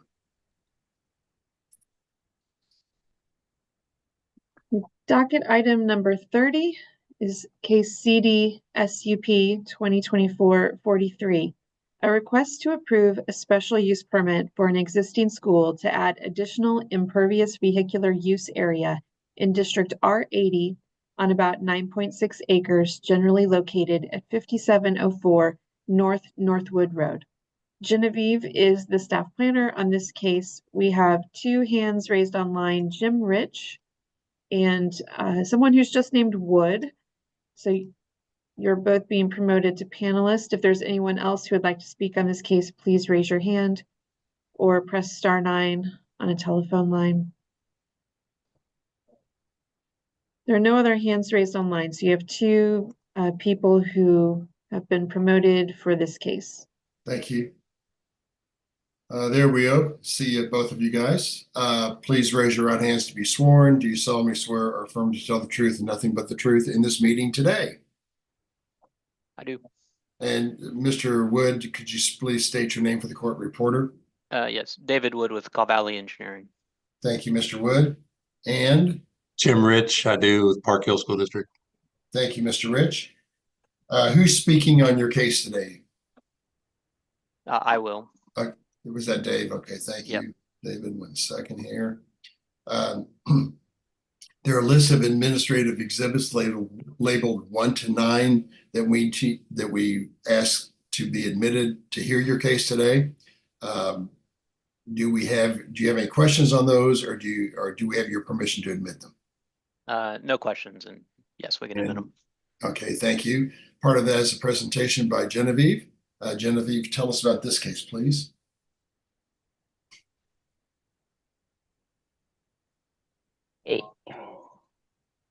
Docket item number 30 is a special use permit at Southeast Elementary School at 5704, excuse me, that should say Northwood Road.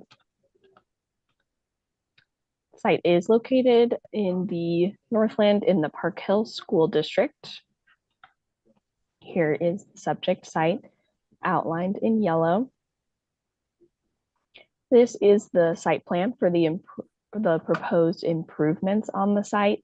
It shows the expansion of vehicular use area, primarily a drive that will be created. So there's currently one access at the southern portion of the site, and there will be a second access to create a more organized pickup and drop off, mostly for parents, to separate it from the bus pickup and drop off, which is located to the south. Much of this parking area is existing on the site, and with the reconfiguration, there'll be a reduction of parking spaces from 135 to 106. And then there's also a possible future expansion of this drive area, if necessary, located on the western side of the site. And then there's a rather small building addition, about just over 1,000 square feet on the west side of the building. These are the elevations for that building addition. They'll match the existing building. And then here's the circulation plan, so you can see the amount of stacking area that will be provided for the vehicular parent pickup drop off, and then the bus loading zone will be separate to the south. Here is the landscape plan provided to screen the parking area. And then there are 2 variances requested associated with this case. The first is for the number of short-term bicycle parking spaces. The site currently has 5 bicycle parking spaces, and the applicant is requesting a variance in the amount of 59 spaces due to 64 total spaces being required. The excuse me, variance request is substantial in the relation to the number of spaces required. The site is located adjacent to residential neighborhoods, and there are brand new sidewalks along Northwood Road. No substantial change is expected, as this is an existing nonconformity to the site, and the difficulty could be obviated by providing those bicycle racks. The second variance is to the required number of long-term bicycle parking spaces, which is 13. The applicant is not proposing any, and similar case factors to the previous variance. Again, there are new sidewalks along Northwood Road, and the variance is substantial in that they are requesting a full variance, and this is an existing nonconformity. And then just a few street views of the site. This is the existing drive that's at the southeastern corner. And then this is the approximate location of where the new drive will be constructed on the north side of the site. So the existing drive is down the way here. And then again, looking at the site, there is some grade change to get that drive up to the building. And the City Plan Commission and staff recommended approval of the special use permit, subject to the conditions in the report. And I can take any questions. All right, any questions of Genevieve? So Genevieve, quick question here. So no long-term bicycle is provided. Is this elementary school up to grade 6, or how far does this go? I would have to defer to the applicants for Okay. details about the school itself. It's K through 5. K through 5, all right. And Genevieve, did I also hear you say there's no sidewalks on that particular street? There are, so Northwood Road was improved by the city, and as part of that improvement, there are sidewalks along that road. There's not as many sidewalks in the area, but as part of the road improvements, there are sidewalks adjacent to the school now. And there's a pedestrian path that follows the existing drive, I believe, up to the school at that south eastern corner. Okay, thank you. Other board members, questions of staff? Yeah, why wasn't when the school was originally built, why wasn't were the bicycle spaces not required back then? I Because you said it's believe an existing problem. yes. So the controlling plan for this school that I could find in my case history research was approved in 2008. And that was listed as a modification to the parking lot. So the school has long since existed on the site since the bicycle parking requirements have been in the city code. And when did they get put in the city code? That I don't know off the top of my head, but I can find it. Really, the code requirements aren't triggered until we have large changes. So this is really an amendment to the original plan, which then requires that they comply with all current city code. Right. I'd like to hear from the applicant, I guess, as to why a school wouldn't want to provide bicycle spaces. But... All right, gentlemen. Okay, I'm happy to answer that question. In general, it's not that the school doesn't have bicycle parking stalls. It's the fact that the school has been here, Jim, I'm probably from the 50s or the 60s. And we have a long history on the need and use of the community for bike racks. And so the typical kind of policy of the school district is to place bike racks at schools on an as needed basis versus, in this case, placing 60 plus bicycle racks adjacent to the school that don't get used. Again, we're just kind of being stewards of the school district's money in this case. It's a small detail, but it does come up on a lot of these school projects that the city's code is not necessarily representative of the community's needs at these facilities. And that's the reason for the request. And it's not that bike racks would never be installed in the future, but again, if there was a need, 2 or 3 years from now, they start seeing a greater number of kids riding the bikes to school, then there is space allocated on the plan to add additional bike racks adjacent to the ones that are already there. And you don't think with the road improvements, you might have more kids riding their bikes? The road was improved in 2019. And again, the bike racks that are there today are still underutilized. So there's going to have to be, a shift in the behavior of the community to actually want to use the bike racks. Okay.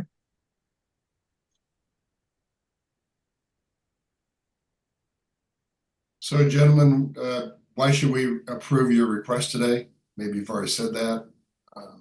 Well, in general, the purpose of the project is to improve circulation and make traffic flow on and off campus much easier during arrival and dismissal, primarily by separating the traffic modes, putting the cars on the north side and the buses where they are on the south side without having to mix those traffic flows. And we're going to take advantage of the drive approach the city put in and as part of the Northwood Road project in 2019 and just kind of finish out this school to have more of a comprehensive traffic plan in place moving forward. And that's really where the benefit to the community will come from this project. All right.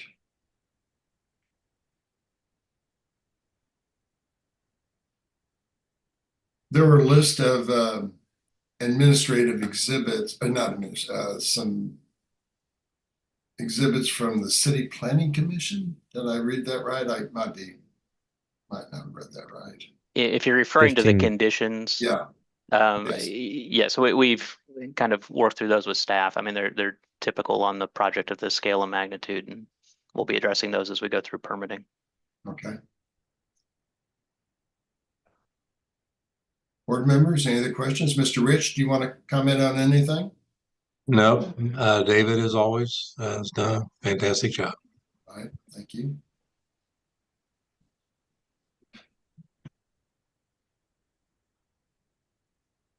Any other comments or perhaps motions, anyone?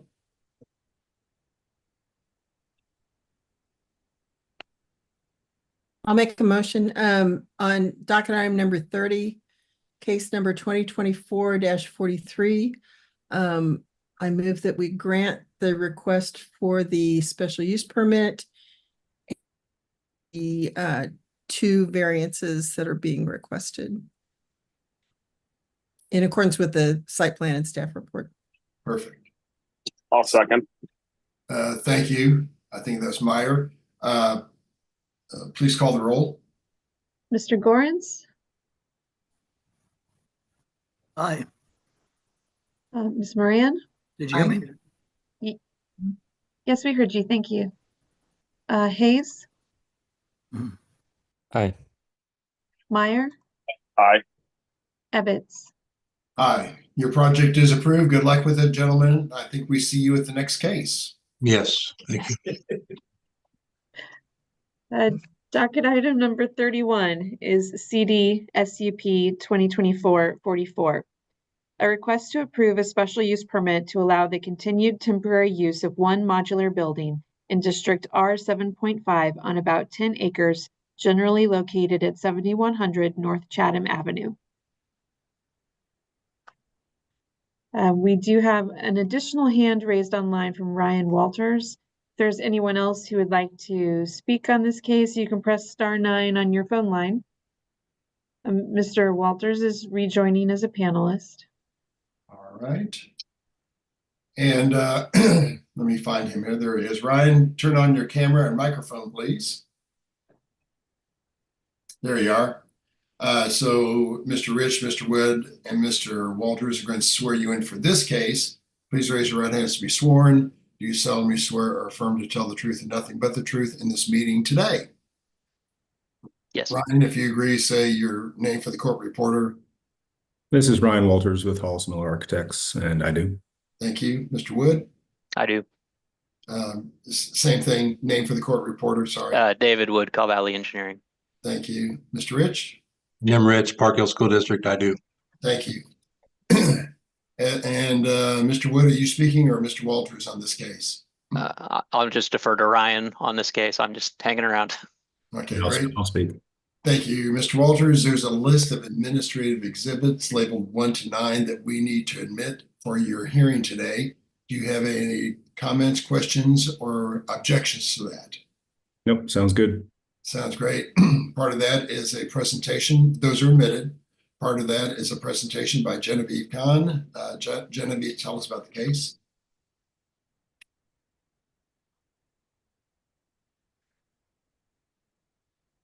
Yes, docket item 31 is for a special use permit at 7100 North Chatham Avenue at the Chin Elementary School. Site is located in the Northland in the Park Hill School District. And this is the site highlighted in yellow. This is one of multiple elementary schools that you've seen over the last year or so with these modular buildings. And so this is, I believe, the very last one. And again, the same criteria for the director's authority to require a special use permit be processed if the amount of time where the temporary building will be on the site exceeds what staff is administratively authorized to approve. The modular building is already on the site. It's been there for a handful of years, similar to some of the other elementary schools in the school district. And so the site plan was provided to us. It's located on the western side of the existing school building. And the standard elevations provided. And looking at street view, it's tucked all the way in the back of the site. Another street view from 71st and Chatham. And the City Plan Commission and staff recommended approval with conditions. The one condition being for the special use permit to expire at the end of August 2025, which is when all of the modular buildings across these elementary schools are expected to be removed as a result of the completion of the newest elementary school in the Park Hill School District. And I can take any questions. All right, board members, do you have any questions of Genevieve? Yeah, Genevieve, did we grant a previous special use permit for this, or was it approved by staff? It was, there is no previous special use permit for this modular building. It did, I believe, receive permits to be placed on the site. And Ryan, if you would like to give any other history, I know in the last year or two, this has become the city's policy to have the schools go through the special use permit for these modular buildings, just due to the temporary or extended nature of them. Sometimes they're on the site for a year, 2, 5 years. And going through the entitlement process also helps the city planning department coordinate with the building plans review division and making sure that these modular buildings are in fact obtaining the right permits. And if the occupancy is changing, how that might affect storm shelters. So this is the first time it's receiving this special use permit, but it is becoming more common for schools.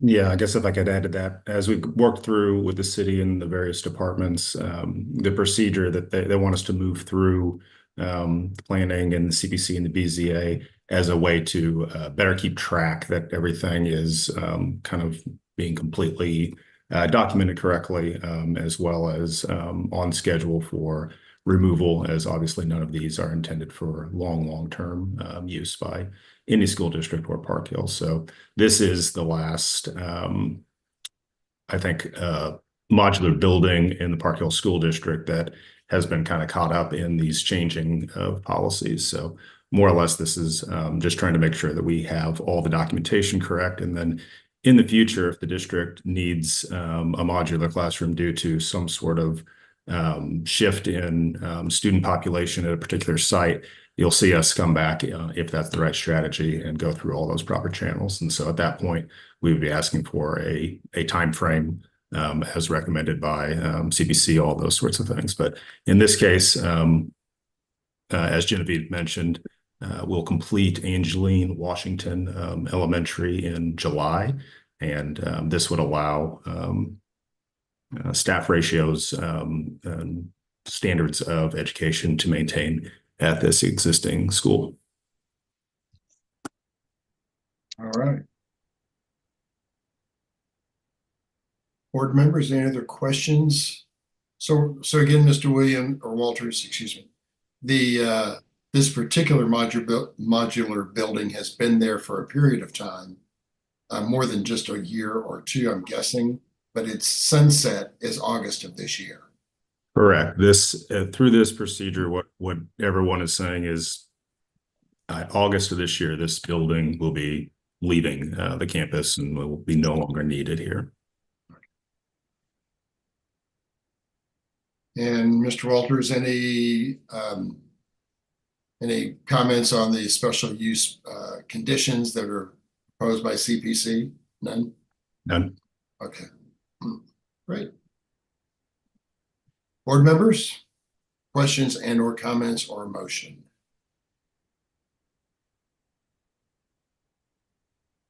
For our last case of 2024, I hear reluctance for us to provide a motion. I'm not reluctant. I'll do it. Case docket item number 31, case number 2024-44. I move that we grant the special use permit in accordance with the staff report and site plan and with the conditions recommended by the City Plan Commission. Perfect. Motion, do I have a second? Second. Second from Mr. Meyer. Please call the roll. Gorens, Aye. Moran, Aye. Hayes, Aye. Meyer, Aye. Ebbets. Aye. Your project is approved. Thank you very much. And as my last piece of business for 2024, I'd like to wish all our board members and staff happy holidays, be safe, and we'll see you in 2025. Thank you. Take care, everybody. Thank Thank you, everyone. We appreciate your time today. Okay, thank you. Bye, guys. Thank you. Take care.